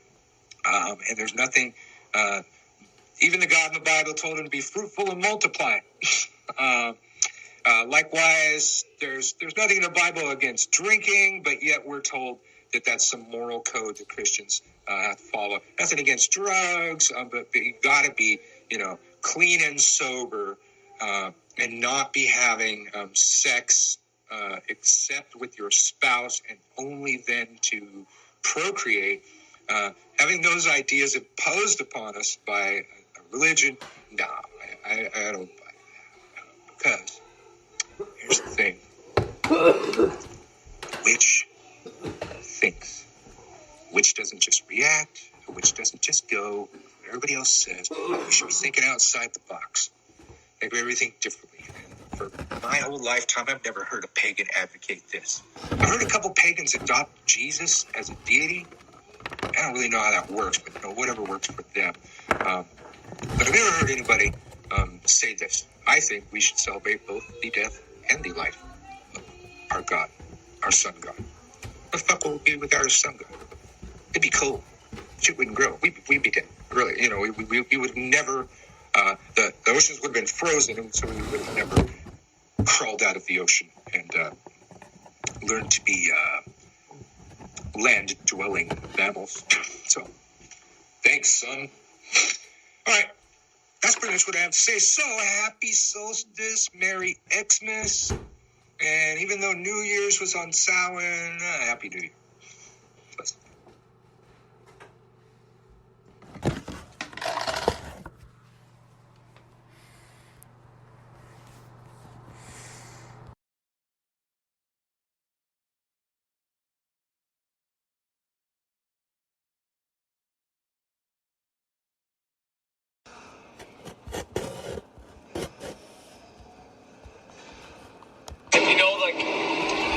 Seven notes. So recently, had a video. I mean, I don't know how recent. I mean, when I say recently, it's normally like my last 10 videos, probably is what I'm referring to. But in my last 10 videos, the high percentage magic video might even be more than that. So this is not a count of the podcast, which is kind of like an audio version of my video on YouTube. But it's because it goes on to Spreaker and all the other platforms such as iTunes and Apple Podcasts and everywhere else. So I'm wondering, you're one of those people that wonder why I always record my videos and there's an audio of the same video on YouTube. Well, it's just because I put it on my podcast automatically gets uploaded to YouTube. Now maybe I should think about stopping that. This way my YouTube videos will be YouTube videos and then my podcast will go on there. And this way it'll increase the people that see and hear my podcast and people on YouTube will just, but regardless, it really doesn't, to me it doesn't really matter, one way or another. But, that's just so you know. But, what the fuck was I looking at that?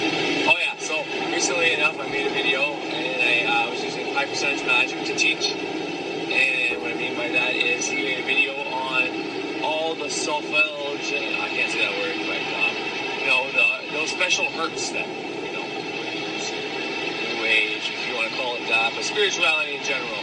Use a tuning fork to play them all for you and tell you exactly what they were for. Very important fucking video, I think. I think it was very informative and very well done, well made video. So, that being said,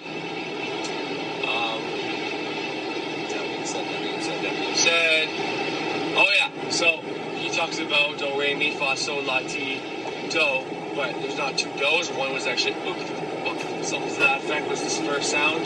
So it's re, mi, fa, sol, la, ti, do, which I think is the original set. So anyways, in fa, la, la, la, la, la, la, la, la, the Deck the Halls of Bouts of Holly song, which Birch just talked about, saying that it was, hail the sun, hail the sun, hail the sun, hail the, I don't know if it's just earth or herbs, I can't really hear. But, it's not the earth. But, fa and la are two of those notes. And I haven't looked it up yet, but it would be very interesting to see if fa meaning hail, so la meaning the sun, if in fact that one met up with, the solar chakra or the solar frequency and all that. If one of those met up with that, that'd be very interesting to see if there's a correlation there. So that's something I'm going to look into later, but nonetheless, those two sounds are part of the 7 notes, which, the 7 notes, the 7 fucking planets, 7 days of the week, 7 deadly sins, 7 continents, 7 cities, 7 everything, right? So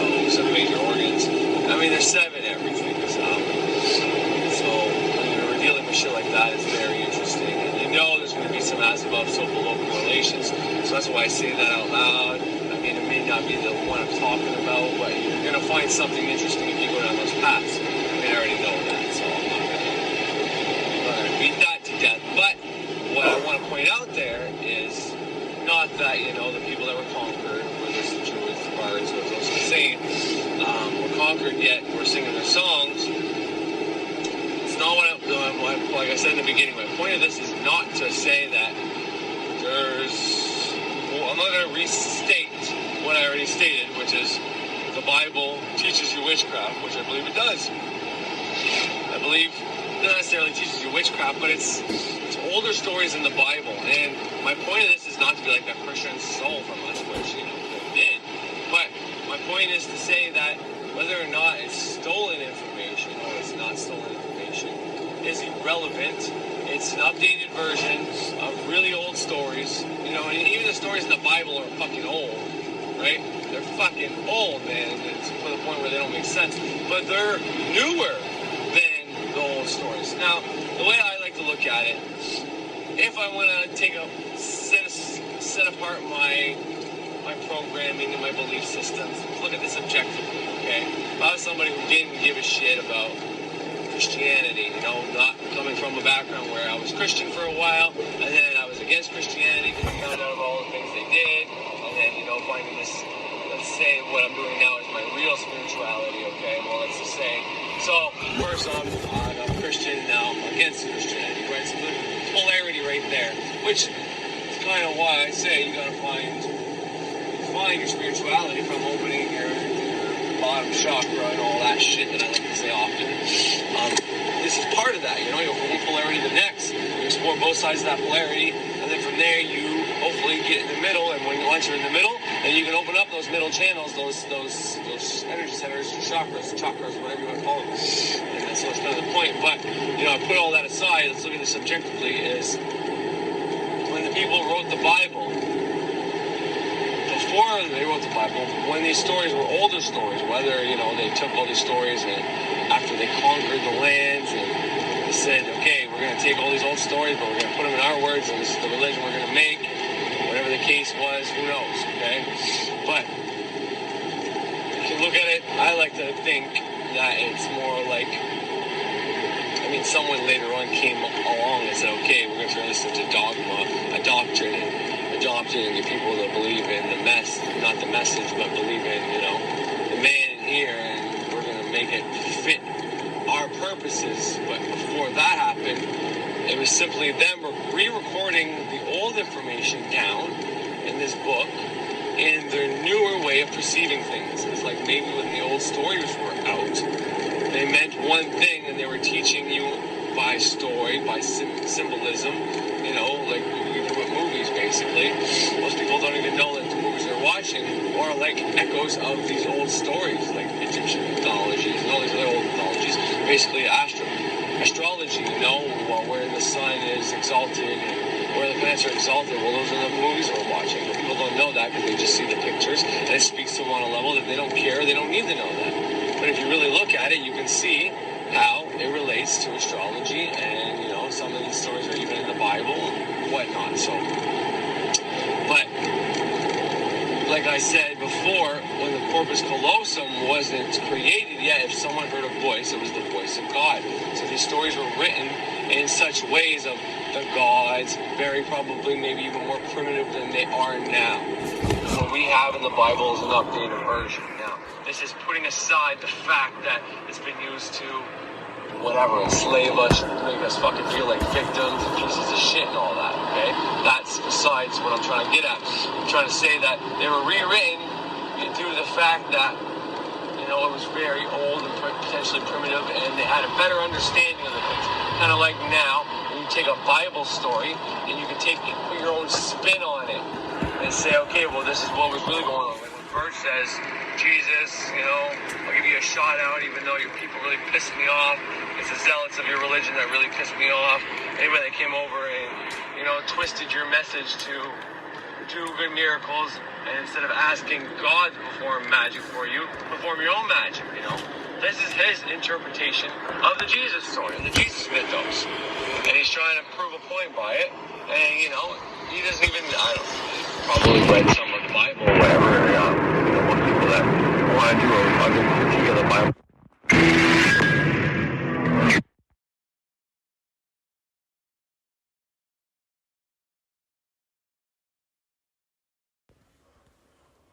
And, you know, twisted your message to do good miracles, and instead of asking God to perform magic for you, perform your own magic, you know.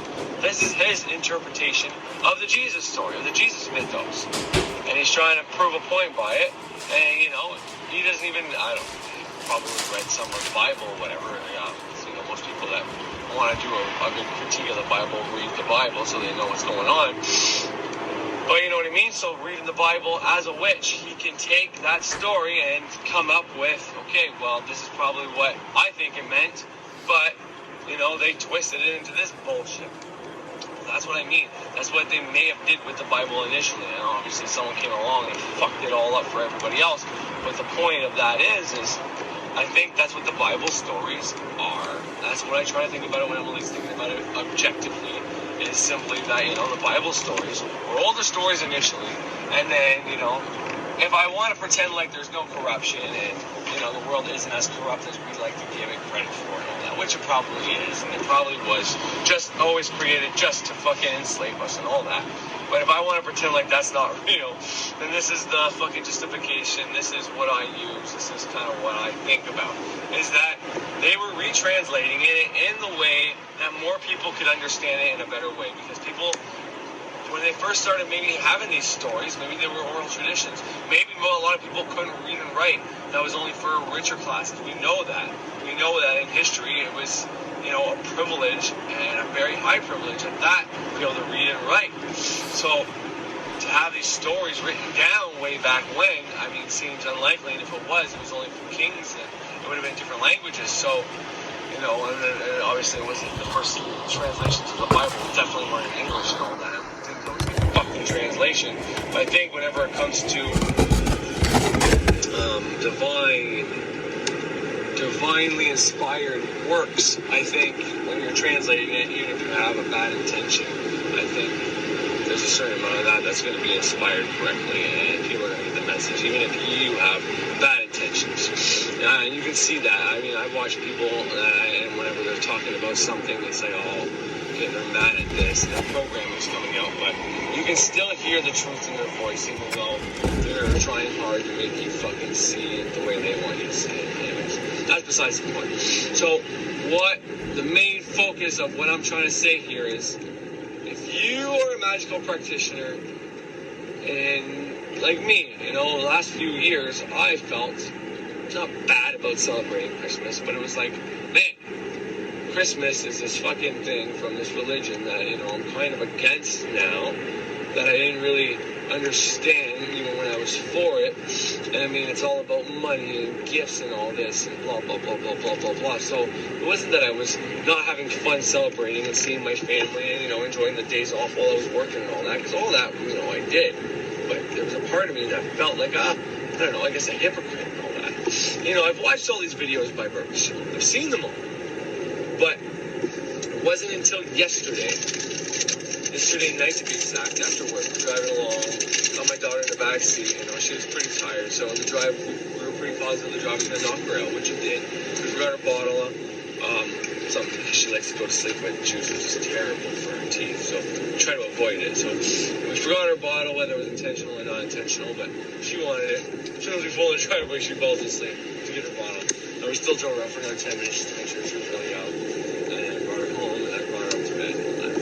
But listening to Christmas music, she loves Christmas songs, and, you know, we did the Chipmunks Christmas and all that. And it was, Little Drummer Boy comes on, you know. And I was thinking about, and I say it out loud to my wife, I'm like, the three wise men, three magi, you know, bring frankincense, myrrh, and gold, you know.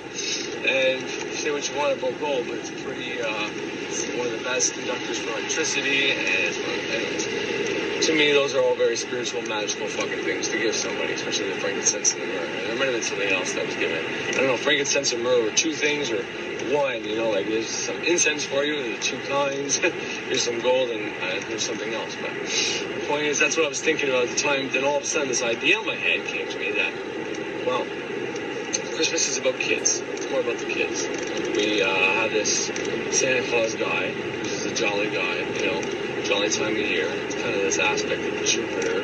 Big fat jolly guy goes around the world giving kids gifts, you know, and, you know, anyways. But he's got kind of some justice, some law, correspondences, you know, you better not pout, you better not cry, you better not shout or something like that. I'm telling you why Santa Claus is coming to town and making all this chicken twice, we'll find out who's naughty or nice. So, you know, he's kind of fair and just in there, because if you're not a good kid, well, you're not going to get nothing. If you pout, cry, and whatever else he says, you know, you're not going to get shit. So, you know, a lot of Jupiter aspects there. But the point is, Christ was giving gifts on Christmas. You know, the little drum boys about he had no gift for him, so he played a song for him, which, you know, song is so powerful. Song is very important to most people in our society. I mean, I play no music.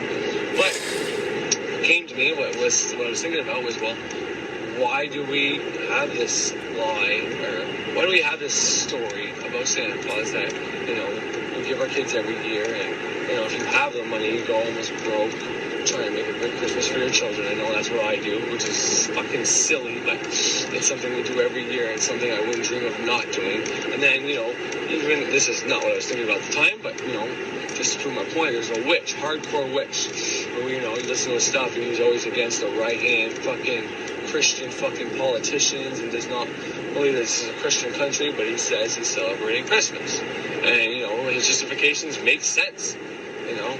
And, you know, the story of Christ makes sense whenever you look at it astrologically. It's like, well, Christ was really born sometime in the New Year, more like where the Chinese fucking New Year is and shit like that. So, okay, but it's more about the sun dies, and then on the third day, somewhere around the 25th, 24th at midnight, which is 25th, is when the sun starts moving again on its axis, because the people, before they started writing things down, they looked up in the sky and said, okay, well, if something was a god, that big fucking ball of light that gives us heat and makes everything grow and stops us from freezing and all this shit is probably the closest thing, or is, in fact, our fucking god. So they worshipped that. And then, you know, they had all these stories about it from, you know, you saw it all with the zeitgeist thing, every culture that has its Messiah story. And, you know, the newest one is Christianity, as far as we can tell, is the newest Messiah mythos story, Christ. And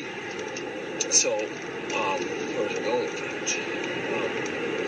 I was initially talking about what came to me, but then I started going on my side topic of why I think it's important to understand the death and rebirth thing. So, I mean, I know that's like an Easter thing in the Christian theology. They celebrate God dying and coming back to life 3 days later on Easter. But, so, like, that's their way of celebrating God's death, which is in spring. And then, after the equinox, they celebrate God's birth, which is funny because, you know, that's the solstice, and then this one is an equinox. So this is the winter solstice, and I think it's not the summer solstice, but that's after the spring equinox that they celebrate their holidays, which is more proof of paganism and our religion being within Christianity. I mean, fuck. I mean, if that doesn't prove it, I don't know what does. In 10 kilometers, turn right to merge onto ON 417 west toward Ottawa. Yeah, that's more proof of our fucking religion being from paganism, because, you know, Christmas happens 3 days after the winter solstice, generally speaking, around the 21st, 22nd. Whenever, like Bert said, whenever the sun enters Capricorn. And for Easter, I was always told, and from what I looked up, it's the first Sunday after the equinox, after the full moon, is when they decide to do Easter. And that's why Easter has such a big variation from sometimes April to the end of March, as long as the midway through March mark. That's why it's such a big variation. So, I mean, all these proves that, you know, Christianity is really this weird form of paganism. If you don't just listen to what the priest says, if you go by, like, what the book says, the stories in the book, it's like a way of teaching you fucking witchcraft. Shit like that. That's kind of what I'm trying to get at. But all that aside, I was in the car listening to Little Drummer Boy last night. That's what I was thinking about. I was thinking about the fact that I'm back in auto. What the fuck? Sorry. I had it in four-wheel drive because of all the snow. Anyways, I was thinking about the fact that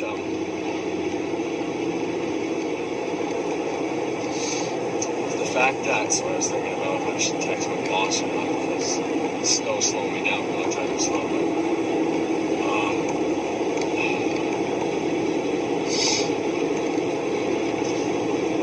sorry, anyways, I will after. I was thinking about how Christmas is about the children and how we go above and beyond out of our way to give kids magic of Christmas so they experience that, you know, like they're so important, they were good all year, that they deserve a gift from this being who can see them at all times. You know what I mean? We created this thought form, this idea, this own little mythology. Well, we're not created, but we kind of add to it in every movie and song that we sing about, you know, that jolly guy from the North Pole. You know, we add and add and add to that idea. But the point is, we make it all about the children. It's all about the children. When your children grow up and they don't really believe anymore, you still do the gift thing, but you know, it's not special. But it's like, well, why is that? Why, after all these years, you know that, you know, the Christ story and, you know, is about the nativity birth and the birth of God and all that. And even if you don't want to go to that, why would it be important for you as a pagan to still buy your kids gifts? And if you don't, why does this touch people in this way where there's so many Christmas movies and Christmas songs? And, you know, it's so huge. You know what I mean? What is this? There's got to be more to this than what we're told, you know? You know, we're told it was a pagan tradition that was told by the Christians, or, you know, and some Christians won't even celebrate it because they know that or they believe that. And, you know, but there's more to it than that. If you feel wrong, if you feel bad about celebrating it, I know I did, and, you know, in the same sense, it's like, anyways, what is this about? And what I came up with was something along the lines of what Peterson said. One of the episodes I played, I think it was one about Cain and Abel, but it might have been the Adam and Eve one. It was talking about, you know, pregnant women, they were kind of treated as like public property. People kind of touched their belly, and, you know, he knew these fucking really tough-looking guys in Montreal that, you know, he kind of walk on the other side of the fucking road when you see them. But yet, when he was walking his kid, these fucking big, tough fucking looking guys would just turn into putty when they saw a baby. I'm getting emotional just thinking about it. Jesus. Sorry, Jesus. But you know what I mean? They see this baby and they just feel something inside of them that's like, you know, as much as life sucks, when you see a child, it's like, there's something pure about it, something beautiful about it. You know, and as he was doing the biblical stories, his idea was, you know, this is the potential savior.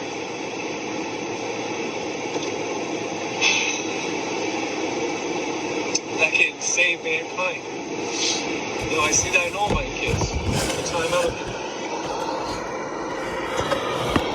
I'm sorry, I don't know what's going on, everybody, but oh, fuck. Anyways, you know, and I believe that. I think there's something to that. I think that's why we go out of our way to try to make our children happy on Christmas. And I mean, I don't know too many parents that were able to say, no, you were naughty this year, no gifts. And I've threatened to do that, and then like still buy the gifts and then just put them upstairs and then not give it to them on Christmas. And that idea alone is just heartbreaking. So no matter how bad your children might have been, I don't know any parent that could do that. You know, and it's just, there's more to Christmas than just the story of Christ. That, you know, and I mean, I honor the Son. The Son dies and is back alive, and if it wasn't for the Son, we'd be dead. So, you know, but there's more to it than that. And it's not that the children are the Savior. We all have the potential to be the people that can fix the things that might be wrong with our world. And I'm not saying our world's flawed and fucked up. I don't think that. I think that we make our own flaws. I think the more people go around saying we are flawed, this world is fucked. In 1 kilometer, turn right to merge onto ON417 west toward Ottawa. The more people go around saying this place is fucked up and all that, the more it kind of becomes fucked up. So I try to make sure I don't say shit like that anymore. problems, we can fix problems, but we have to have problems to... Use the right lane to merge onto ON417 west toward Ottawa. We have to have problems to be able to find solutions. If everything was perfect, well then what would be the fucking point, you know? So, you know, so I'm not saying this world isn't flawed and that we have this perfect world and, you know, love and light, y'all. No, that's not what I'm fucking saying at all. Turn right. I don't believe that for 1 second, but I also don't believe that we're this cancer, this problem on this planet to the point where we need to be eradicated, or, you know, that people who went to Georgia Guidestones are trying to kill us with coronavirus or anything like that. I don't believe that. But, you know, yesterday when I was listening to the Little Drummer Boy, man, what I just said to you came to me, you know, it's like, and to me it's like, okay, I mean, there could be some part of me that loves Christian programming, that could be Christian programming. One of my, well, not my first thoughts, but it was one of my fucking thoughts, I'm not gonna lie to you, that came to mind, because, you know, I spent the last few years, like, wondering why I should even bother, anyways. For 50 kilometers, continue straight. Point is, there's something special about Christmas. It's the reason we make the songs and the movies. It's the reason, you know, the Deck the Halls of Boughs of Holly still has pagan fucking and, you know, druidic craft and lore to it. But even they knew there was something about it. The Jesus story itself comes from an older tradition. The people that know there's something special about every fucking child that's born. And you can say it's all about God. It's all about the one child, the perfect being that was born. You can say that if you want, and whatever. If you want to say that, that's fine. But I tend to believe it's about all the children being born at any given time, at any given year, and even the ones that are already born, that are, you know, it's more, it's not just about Christ and this one perfect God child. It's more about all the children. It's about all the beautiful children of the world deserve a gift. We want to make them happy. We want them to know that for that last year, they did a good fucking job. You know, they are worth it, you know, and, you know, what I talked about last time about parents and all that, having trouble giving their kids attention and all that. Well, you know, this is the one, I mean, it's a gift, and you can say it's superficial, that, you know, you gotta show your love for gifts and all that, and I get it, you know, I mean, that's not a substitute for good parenting by any stretch of the imagination. It's giving your kid a gift, you know, where I'm sliding all over the place, or not. Yeah, I'm not saying that, you know, but it's one way to say, you know, I'm sorry, I know all year long I didn't fucking... It gives you a reason to be nicer. You know, and in this day and age, we need that. Because it's too easy to be like, well, you know, maybe I don't tell my kid I love him enough, but, you know, he did a lot of fucking bad shit too, so, you know, maybe it's a good thing I don't. You know, I don't think we hope God it doesn't happen, but, you know, in case it does, Christmas gives you that time of year where you can go up to your mom and maybe you can give her a hug all fucking year, and it gives you a reason to give them a fucking hug. Sometimes you need that, a reason to show love, appreciation to people, you know? You need that. It's not something trivial, you know, to be nice to people, to send money to, you know, even if the people don't get the donations, it's not like that goes unnoticed, you know? If you are sending something to a charity, you legitimately think the charity is getting that money, well, that's not going nowhere. But, you know, to me, Christmas has always been about that. Like I said, it's a story of I woke up on Christmas morning and I saw my mom crying. I asked her why she was crying. I don't know what it was. Somewhere between probably 7 to 11 probably. And I asked her why she was crying. And she was like thinking about all the kids that woke up, you know, without presents.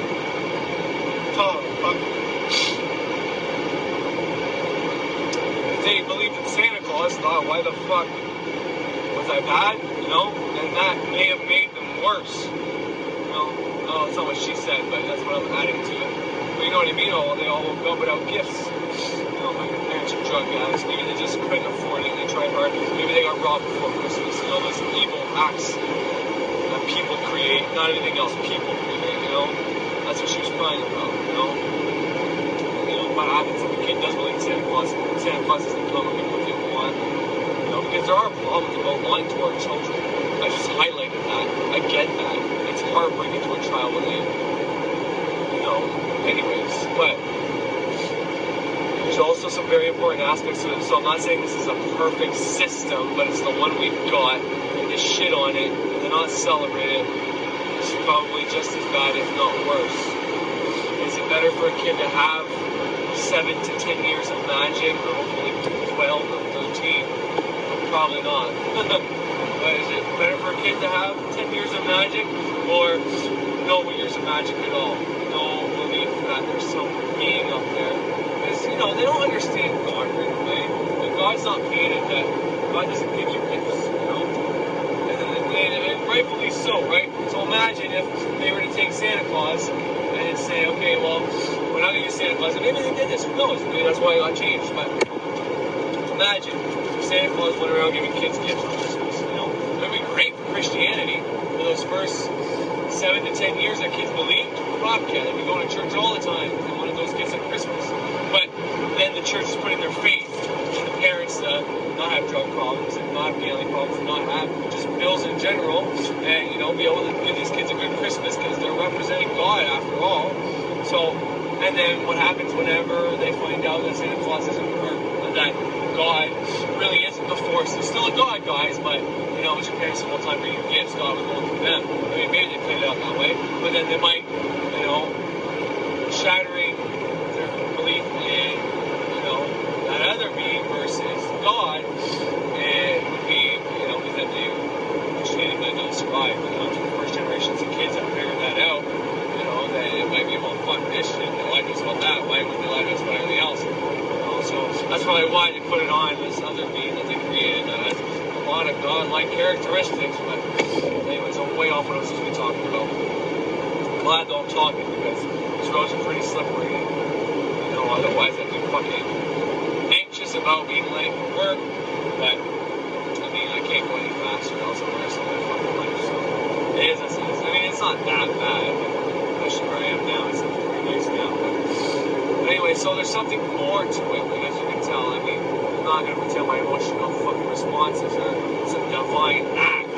But I only get those under extreme circumstances when I'm talking about certain things that, you know, and maybe I just woke up. Maybe it's earlier than it usually is. I don't know.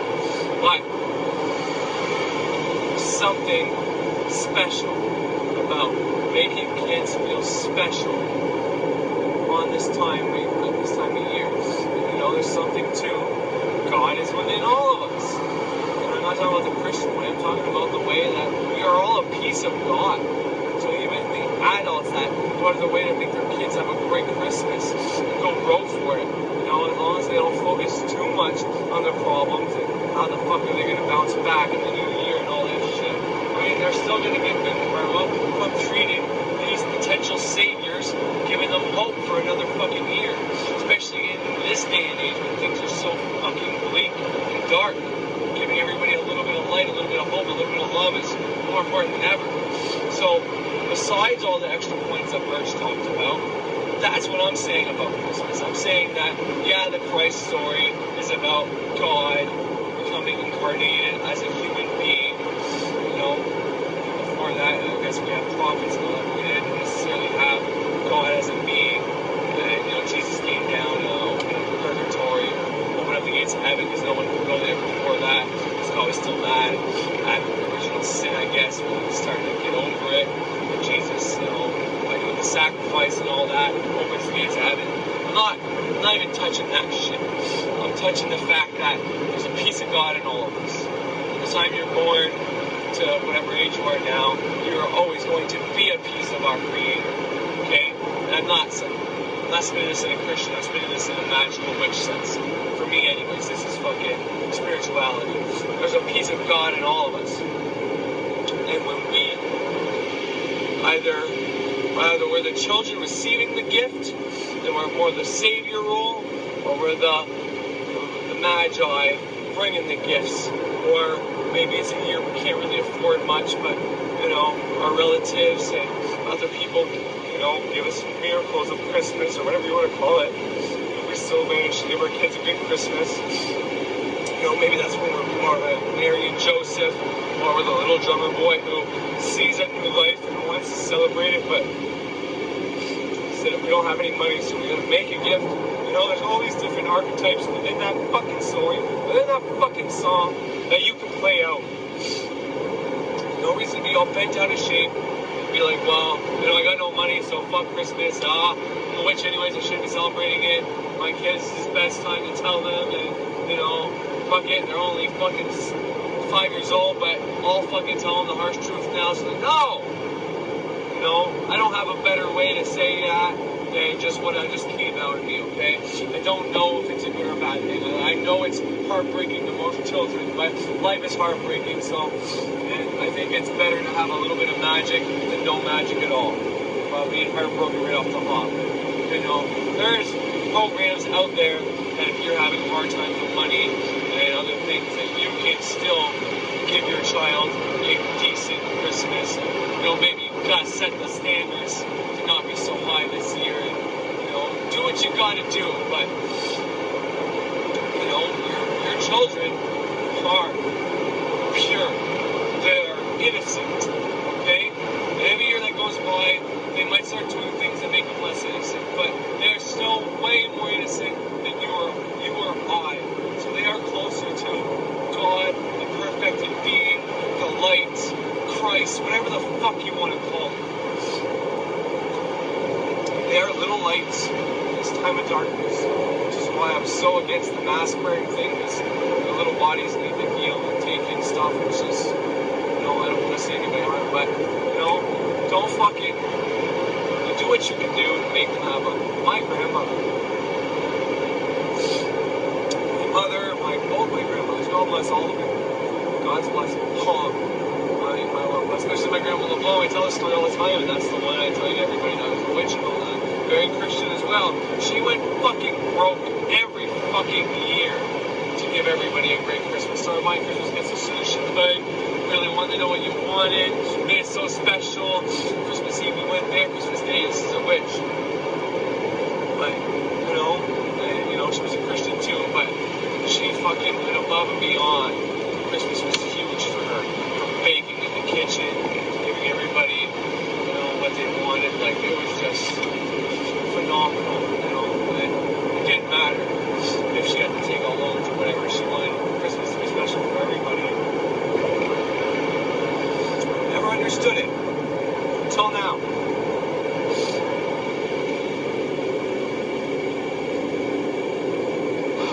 There's something deeply symbolic and special about it. You just gotta pull yourself away from all that crap, all that whatever. It doesn't matter what Christmas is or has become. And I'm all for that, you know, stores exploit it just to become rich. Absolutely, dude. I know that, like everybody knows that. It doesn't take a fucking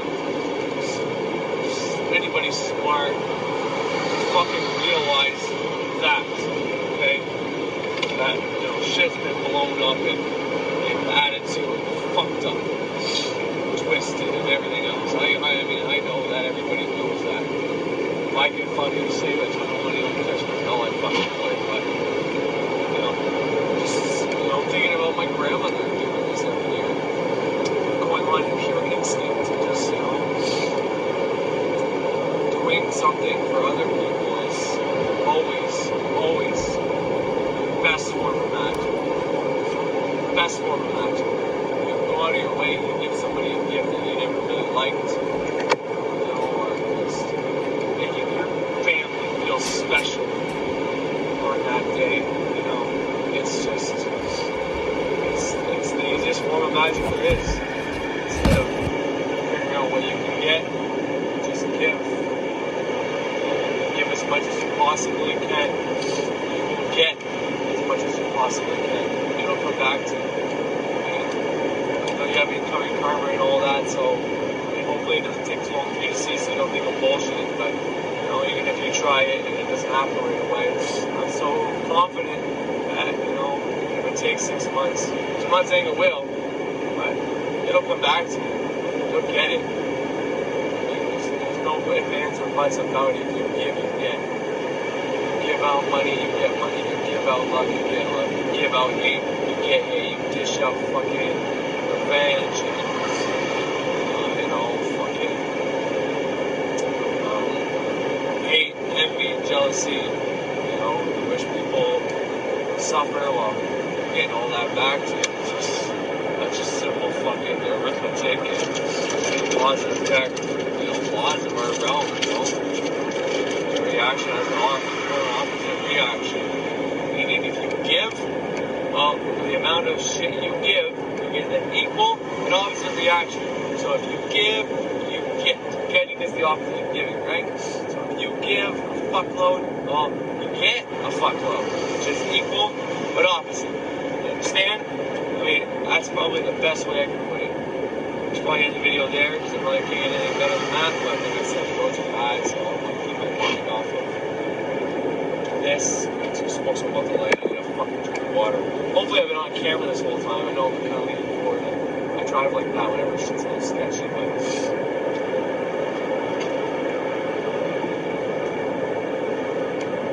anyways. But yeah, so that's what came to me last night. I mean, not all of that. A lot of that just came to me now. But I knew I was going to call my wife and say, that's what it's about. She's looking at me like I'm fucking nuts. Well, I was wondering, Christmas is all about the kids. There's something special about Christmas. To the point where witches are on YouTube talking about how and why you can celebrate Christmas. And, my grandmother being the biggest influence witch-wise on me that I fucking know used to go broke every year for fucking Christmas. Loved the baking, surprised. My grandpa got right into it too. He would fucking duct tape or clear tape all our gifts so perfectly that we couldn't even see the clear tape. It's like this big present that you want to open that you think you might know what it is, and even if you don't, it's still special. And can't find it because grandpa fucking taped it so hard. And even as you got older, you knew his little secrets and you found a way around it. But even though you're like, this year I'm gonna fucking do it fast, and it's like, no, you saw grandpa's face. I'm already starting to snicker, and it's like, fuck it, I'm just gonna play along. God, I miss it.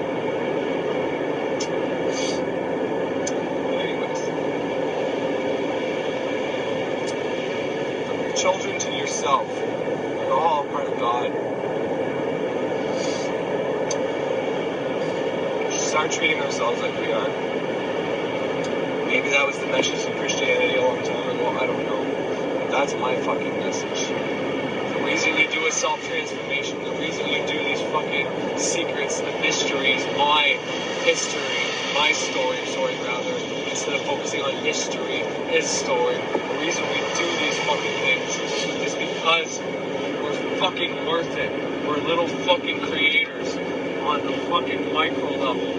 We are pieces of fucking God. We are pieces of the light. We also have the darknesses. And this time of year, the darkest time of the year, the beginning of the year where things are hard. We have a great time where we have heat and electricity, and you can be flat fucking broken on the system, and people are looking down on you to the max. And still have heat and electricity, and if you can't pay those bills, there's grants out there for you. There's a ton of things and ways for you to still make Christmas a special time. And just saying,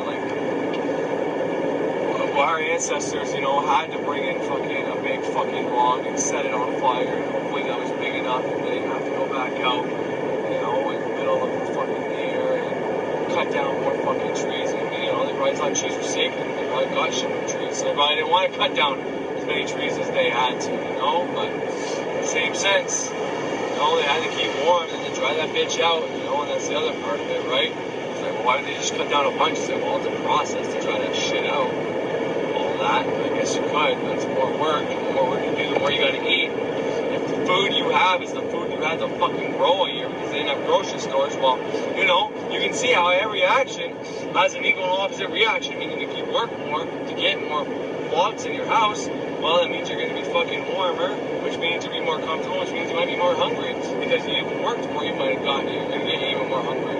And, if you eat more, well, then there's less food that lasts all year long. Because you might be able to cut more trees down to get more warmth later on, but you definitely can't make more food out of nothing. Unless you actually learn from Jesus or know how to make more bread, fucking loaves of fish, show up and shit like that. But, they had a hard time of it. And honoring them is paramount. Because they suffered through these fucking brutal winds. I'm driving right now in a fucking snowstorm, okay? That's pretty shitty. It's pretty shitty. But it's like the ability to be warm in a car driving to and from work that I can afford to provide my family with the things we need in a great fucking Christmas, pay our bills so our heat stays on. You know, it is a small sacrifice, but still a sacrifice I gotta fucking take and make because you can't have life without sacrificing anything. You got to sacrifice shit. That's what life's about, sacrificing. Sacrifice and you reap the rewards, you know. You go broke at Christmas time, you give everybody a good Christmas, and then you get a good Christmas, you get good karma, you start off your year in a good fucking way, you know what I mean? But, you know, you don't do that, you can't afford it either, you know. I'm not here to fucking judge. I'm not telling you if you have bill money, spend it all on Christmas, but pay fucking damn bills, you know. Find a way. Don't be so proud. Don't go into one of these stores like the Gap and all that. Get clothes and search for brand names and get food for your family. I mean, there's nothing wrong with providing for your family. And if that means a sacrifice is sucking it up and going into one of these places that, you know, what if someone sees you walking in there? It's like, well, I'm providing for my fucking family. So unless you're going to hand me a big fat check to pay my fucking bills, I'm having hard times. So go fuck yourself.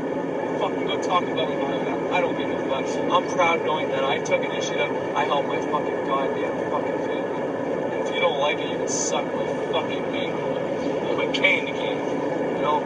So don't ever feel that doing something great for your family is subpar or less than, or, you know, it's going in there because you have to pay your bills is not a bad fucking thing, you know? But it's like, well, I want to save money so I can spend more money and, you know, get high Christmas time. So I'll go buy my little pieces of God, my little pieces of light, my little Christs, you know, my 4 fucking kids. I'm going to go buy them secondhand stuff so I can have more money to, you know, do selfish things. It's like, no, buddy, that ain't fucking good. That ain't good at all. And I mean, if you can save by going there, especially if you have a kid that's just going to outgrow clothes, I mean, you know, good quality stuff sometimes in those places. Especially if you go to a more, you know, I go to, it doesn't matter. I'm babbling on and on. I'm not really talking about Christmas or anything like that. The main point I wanted to get across was, on top of all the reasons that burst lined up why Christmas is spiritual and sacred and why it's pagan and, you know, all those points from all the Jesus myths around the world to, you know, the Bible being fucking something that will teach you really old witchcrafts to, you know, Jesus, knowing Jesus' message as it was, all those points, you know, using zeitgeist to point out all the fucking savior mythologies there was. So this shit was all over the world, everywhere, you know. Well, taking our book that's used in our court system and everywhere else, you know, we can shit on it if we want. But, you know, I say, you know, read the fucking Bible. You know, find the parts that are bad in there. See if you can take out a message out of there, even if it's like what not to do. But, you know, if you're going to shit on the Bible and not accept it, well, you should still at least fucking know it. And I'm not telling you, you don't have to read the Bible. The stories are all over the place. But if you're going to have an opinion on it, I really seriously think that if you're going to have an opinion of anything, you should at least research the thing you're going to have a fucking opinion on. I mean, to me, that's just simple. That is just... Alright, I'm back, motherfuckers! I'm about to exit out of here. It's fucking raining. I'm on my way home now, though. Yeah, baby. Alright, so I spent all my ride up talking about Christmas quite a bit. You know, which is fine. But I got emotional as fuck, man. I wasn't faking any of that. Every time I talked to other family members, or kids, or gifts, whatever, that was legit. Tearing up and all. First thing in the morning, who knows why that may have happened. I'm not going to speculate on that. It just is as it is, as they say. But, so, the last part I want to, it's a part that Birch brought up, and I think it's worth repeating, even though, you know, Birch already did a pretty good job explaining it. But it's the part about celebrating both. So, in witchcraft and other religions, or spiritualities, more like it, we have 8 holidays. So 2 are the equinoxes, 2 are the solstices, and then it's the other ones like Samhain, like not Yule, but, you know, May Day, the Maypole and all that shit. All these different holidays. Alright, so those are the other four, and then we have those are the high ones, and then the equinox and solstices are they're not low, but you know what I mean, they're just like, it's a sign that, you know, like the moon we celebrate every month, well, the sun, those are the solar ones, because, you know, it's not so obvious, the moon isn't so obvious for what it rules over versus, you know, the sun is very obvious that, you know, I'm not saying we wouldn't die without the moon, I mean, I'm sure we would, I'm just saying it's not as obvious. Anyways, point of all that is, so God dies, right? If we're celebrating just the solstice, you're celebrating the death of God, as what Birch said, and in his words, that's exactly what he said, okay? And by celebrating on the 25th, they got that part right. So it's like, God dies, God is born, okay? So if you want a way around the Christianity part, like, well, I don't want to celebrate Christmas because I don't want to look like I'm celebrating the birth of Christ. You don't have to, okay? You're celebrating the birth of the fucking sun, all right? And that's what, you know, that's what the secret is of Christianity and why it's a witchcraft, basically. It's just because they decided to focus on a man called Jesus Christ and give it a straight-up personification, like we did with Zeus, like we did with Apollo. Not the same as Zeus, but Apollo was the sun, Mithra was the sun, Ra, all these different solar deities, okay? They're all, well, Jesus being born, or Christ, is, in that context, is the representation of the sun. The sun dies on the 21st, on the equinox. Not equinox, I keep saying that. On the solstice, on the winter solstice, sun dies, you know?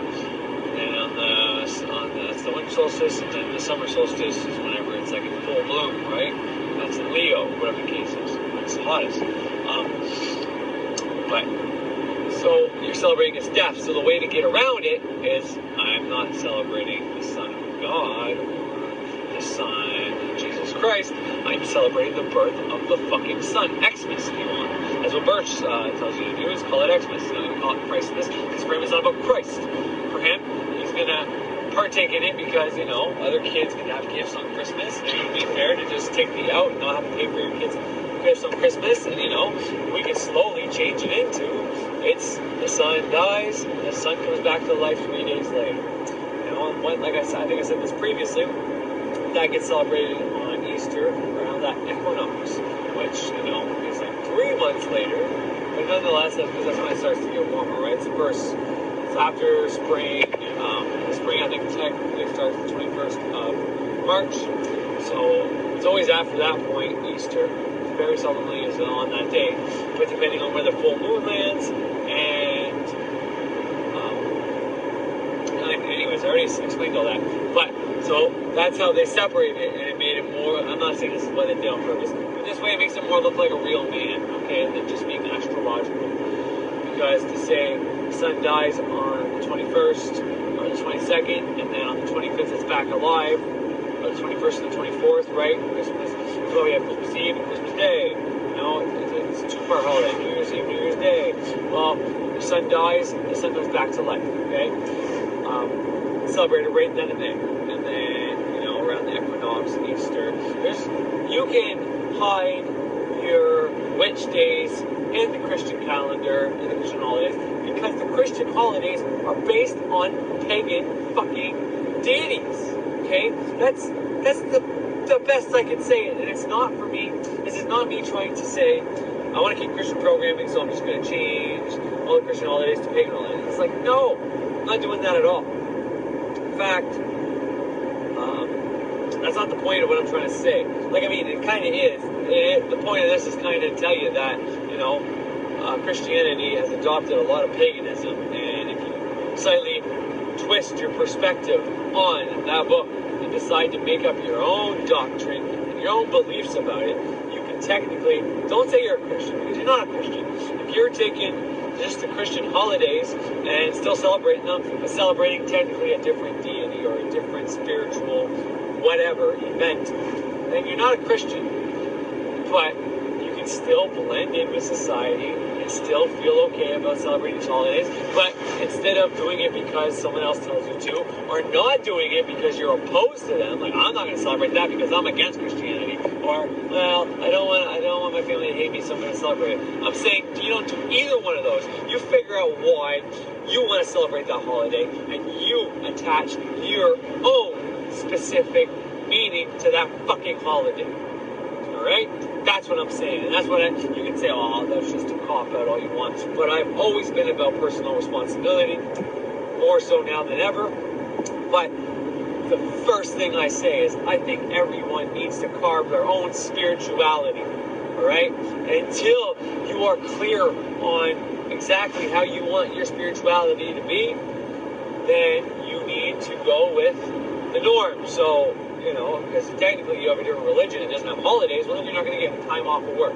So it kind of works in your favor to have these holidays still work for you. And if someone asks you, hey, what are you doing for the holidays? We get together with family, blah, blah, blah, blah, blah. You don't have to get that condensation and condemnation, I guess. Them being all like, well, you think you're a witch, like that's a real thing, or you're of the devil, or all that bullshit. You can sidestep all that crap, just be vague, and say, yeah, I celebrate the holidays. Simple as that. But what you're really doing is figuring out why these things are important to you. Like I just did.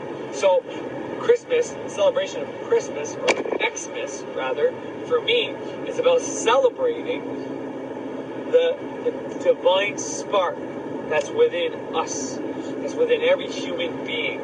We do that by giving gifts sometimes to people we don't know, Secret Santas at work. All these things are symbolic representations of recognizing that even if somebody you don't like, they have a piece of God within them. And you say that sounds like the Catholic doctrine a little bit, you know, love thy enemy, you know, and yeah, they got that shit from paganism. So it doesn't matter what you fucking say. I'm just going to keep throwing that in your face if you want to say you're just being a Christian. It's like, no, I'm not a fucking Christian. I believe in what I believe. I'm ceremonial fucking witchcraft is what I am. And ceremonial witchcraft says I can make whatever fucking holidays up I fucking want. I'm going to use the witchcraft high holy days and the equinoxes and the solstices. I'm going to incorporate those with the Christian holidays. And if I want to, I'll throw in some fucking Judaism, some Muslim, some fucking Buddhism, just for the shits and giggles. And I don't mean that in any disrespectful way. I mean that in the most respectful way possible, that every fucking spiritual system out there has some fucking, has some importance and relevance and a piece of God within their own fucking thing. Because they're all divinely inspired. Just like every one of those messiahs, like Zeitgeist said, you know, we can't pass judgment on to the Christians for doing what all those other religions did. You know, because if you look at the timeline of some of them are just right after, and they're right around the same areas. So really, all the other ones did the same fucking thing, but we're only picking on the Christians because the Christians are taking over and killing people in the name of God and switch the whole story around. So I get it. Trust me, I fucking get it. They deserve what's coming to them, but technically the ones that did all the killing are long dead. So fighting these new Christians that have no fucking idea that their shit stems from paganism is just falling on deaf ears and blind eyes and, you know, somebody who doesn't have the eyes and ears to fucking see and hear. So it's really irrelevant. So their best bet is to fuck all that outside bullshit you can't change, but what you can do is change within you. And this is from right out of Greater Xavier's mouth. If you use Old Testament or New Testament or religious stuff that you have programming to, but you may not have to remove that program completely. Because here's what happens. Your subconscious gets programmed, your unconscious gets programmed, whichever one you want to call it, okay? It gets programmed. On a conscious level, you can believe you don't believe in Christianity, but if you don't actively get into your subconscious or get someone else to do it for you and remove your programming through repetition, habit, magic, whatever you want to call it, or, well, they're not all the same, those are all different ways. But if you don't go in there and remove that, which can be pretty brutal sometimes, well then, maybe you can just consciously believe something, still use your subconscious beliefs in the same way, but you consciously know that it's not for the same reasons. But for your subconscious that's already programmed, well, it doesn't really matter if you're not really changing the holiday and the significance behind it. You know, changing Jesus Christ or the Son of God to simply just the Son, S-U-N, isn't that big of a fucking difference. You're celebrating the planetary energy that gives fucking life. You're celebrating that sun energy that's within yourself. right? Every one of these planets should have a fucking birthday. And we should celebrate every single one of them. So if the sun, technically birthday, is December 25th, or that's just a symbolic representation we want to give it, well then fuck it. That's the day we celebrate the sun within us, above us, below us, outside of us, within us, everywhere it fucking is, everywhere it exists. And then you should do that for every fucking planet to have true balance. And that's what I fucking do. So we have a whole lot of holidays, and if you want to attribute every one of those planets to every one of these fucking holidays, well, by all means, you've got my fucking permission to do it. But it would be more balanced, because you're doing a symbolic representation to show that part of you that you honor it, you love it, and that you know it's there, and you have nothing but gratitude and respect for everything it's done for you. And maybe this can start the communication between you and these energies within your body, and then you can maybe start being able to communicate with it and be able to give it instructions and so on and so forth. Beginning of magic. This is why we do this shit in magic. This is why we learn the tree of life, all the sephiroids that have the planetary correspondences. This is why we learn the chakra system that have the planetary correspondences. This is why these things put us in balance, because we're dealing with these things. Not just one, the sun, or Jesus, Jupiter, not just those two, sometimes Mary, Isis, that Venus-Moon hybrid, that's not balanced at all. The balanced thing to do is to figure out how you can celebrate each one of these things. And, you don't even have to do it like one day a year if you don't want to. You can do it like I do every day of the fucking week. You honor these energies in your body by giving it a candle and then asking a request. And if you don't want to ask a request every single day because you think that's pushing it, well then you just say you're grateful for everything that fucking thing has already done for you. That energy is done for you. And by there, you're showing enough gratitude, you're showing enough dedication and devotion to these things within you that actually control everything from your healing to your poverty or your riches or your physical, your sex life, your physical abilities, your passion, your dedication, your emotional state, your mental state. All these things are ruled by these forces. So if you do stuff like the creative ritual of the hexagram, that reduces these forces on you, but at the same time you show these forces fucking respect, well then it's no bueno. You're on top of the game. You're gonna win on every front. That's what ceremonial witchcraft is. That's what I fucking do. I pay respect to these fucking energies, whether you want to think of them as deities or planets. Doesn't fucking matter, as long as you realize that they're within you, they're part of you, yet they're not only exclusive to you, they're within everybody else. So this whole X-MAS thing is a way to pay respect to the sun that's within everybody. Because I pay respect to the sun that's within me every fucking Sunday. Just like I pay respect to the Jupiter that's within me every Thursday, and I don't have to do it on Easter, like when Jupiter dies and comes back to life, which is Jesus, right? And I'm not saying that's what that is, it has anything to do with Jupiter or anything like that. It really much resembles the sun. It's like celebrating the sun twice in one fucking year, or one at the end of the year, one at the beginning of the year, you know what I mean? Kind of like, the solstice. What is sol? Sol, soleil, sun, it all comes from the fucking same word. So the two solstices have to do with the sun or the lack of sun, basically, right? Anyways, but all that's to say is X-MAS and any other holiday that you can start paying respects to these energies that are within everybody. When I said everybody has a piece of the light, and children are more innocent than us because they haven't had time to do evil acts and deeds onto other people and create as many bad thought forms and shit that we have that are going to go out there and affect more and more people, and then we're going to blame it on some evil cabal when it's really just us doing it. Well, I wasn't just saying that. I mean, I literally mean that solar plexus on every fucking person in the world has that sun in them. And you're honoring that, you're respecting that, you're symbolically giving gifts to people, donating, being married, cheerful, trying to be happier to everyone, every stranger, holding doors, giving candy canes, going to parades, putting on lights on your house because you're celebrating the light within everybody. It's the darkest time of the year, so we put lights on our house so that when it's dark, there's fucking light. This is symbolic. This symbolism. And I know it's ruled by the Roman Catholic Church, and it's ruled by the commercialism of stores and greed and money and all that. But in the same sense, if we're going to do it anyways, why not turn it into symbolic shit that you can use to communicate with yourself and use as a symbolic ritual to fucking get stuff or banish stuff? It just makes sense to me. And that's, I guess, where I'm going to end this shit. Sorry if I got really emotional and I sound like whatever, a crying, blubbering baby or whatever. But, you know, thinking about your family at Christmas time, and, you know, releasing some emotional blockages that I clearly had about, you know, because I try not to mourn death, but in the same sense, I miss my fucking relatives, especially this time of year when I have all these memories bombarding my head of the times we spent together. So I'd like to celebrate that, celebrate the life that was within them, that they passed on to me, that I can pass on to my kids. My ancestors are going to be there with me at Christmas time, not just sound when they're there, but, you know, sounds when they're really more present. But, you know, just look at the symbolism and give it a new perspective. Don't claim it as Christian bullshit. Claim it as your own version of spiritual. All the Christmas lights that go on in my house have to do with my religion, my spirituality. They have nothing to do with Christ. Unless I'm talking about the Christ energy that's within me, if you want to say that. I don't like saying that because I know it's kind of a buzzword, you know.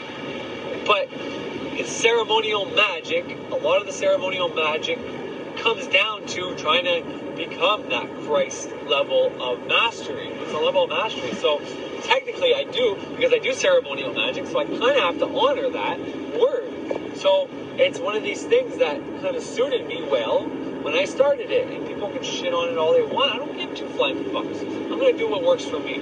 So that's it for today. I hope you enjoyed it. I got a Mind and Magic thing at the top mailbox. Check it out. It's probably going to be good. And yeah, hope everybody has a great fucking day. I know it's kind of early to be talking about the holidays, but, you know, if you're having hard times, do some fucking magic, man. Make a sigil. Just start. Worst case scenario, it doesn't work until the new year. You get money in the new year anyways. Even worse, it doesn't happen until like next spring. But either way, if you make a sigil now, whether it comes in before Christmas or not, it's going to come in. So do the sigil, man. Just do it. Just fucking start your magical fucking journey, man. Turn off all the bullshit and start practicing fucking magic. Whichever way you think is the best or coolest or whatever the case is, just fucking start. It's the best thing you'll do. Alright? Thanks for listening. Well, thank you for the new subscribers. I think I'm at 54, which is fucking sick, man. Like, I love it, man. I'm getting more and more subscribers. People might think 54 is low, but to me, it's like, man, 54 people felt the need to actually subscribe to my stuff. Like, that is so fucking honoring that I'm getting tears again in my eyes. And I'm blessed. I consider myself blessed. So I thank every and each and every one of you for doing that. If there's ever anything I can do, shoot me a fucking email or a comment, and I'll do my best to deliver. I really do fucking appreciate it. Anyways, la la la la la la la. 'Tis the season to be jolly. The Yuletide.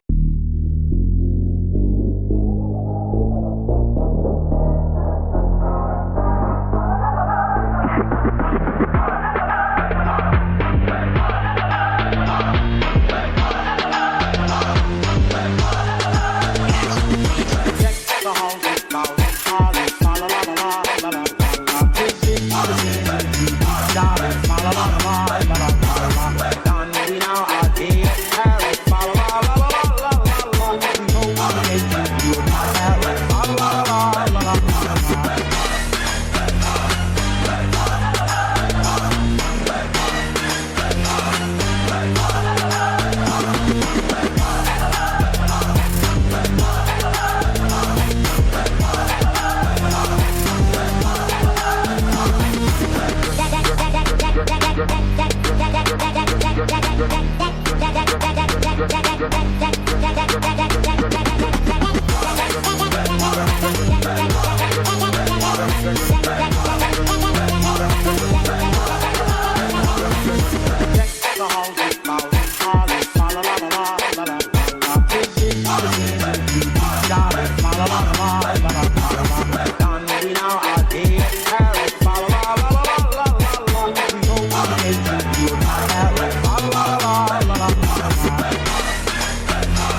Come, they told me, pa-rum-pum-pum-pum, a newborn king to see, pa-rum-pum-pum-pum.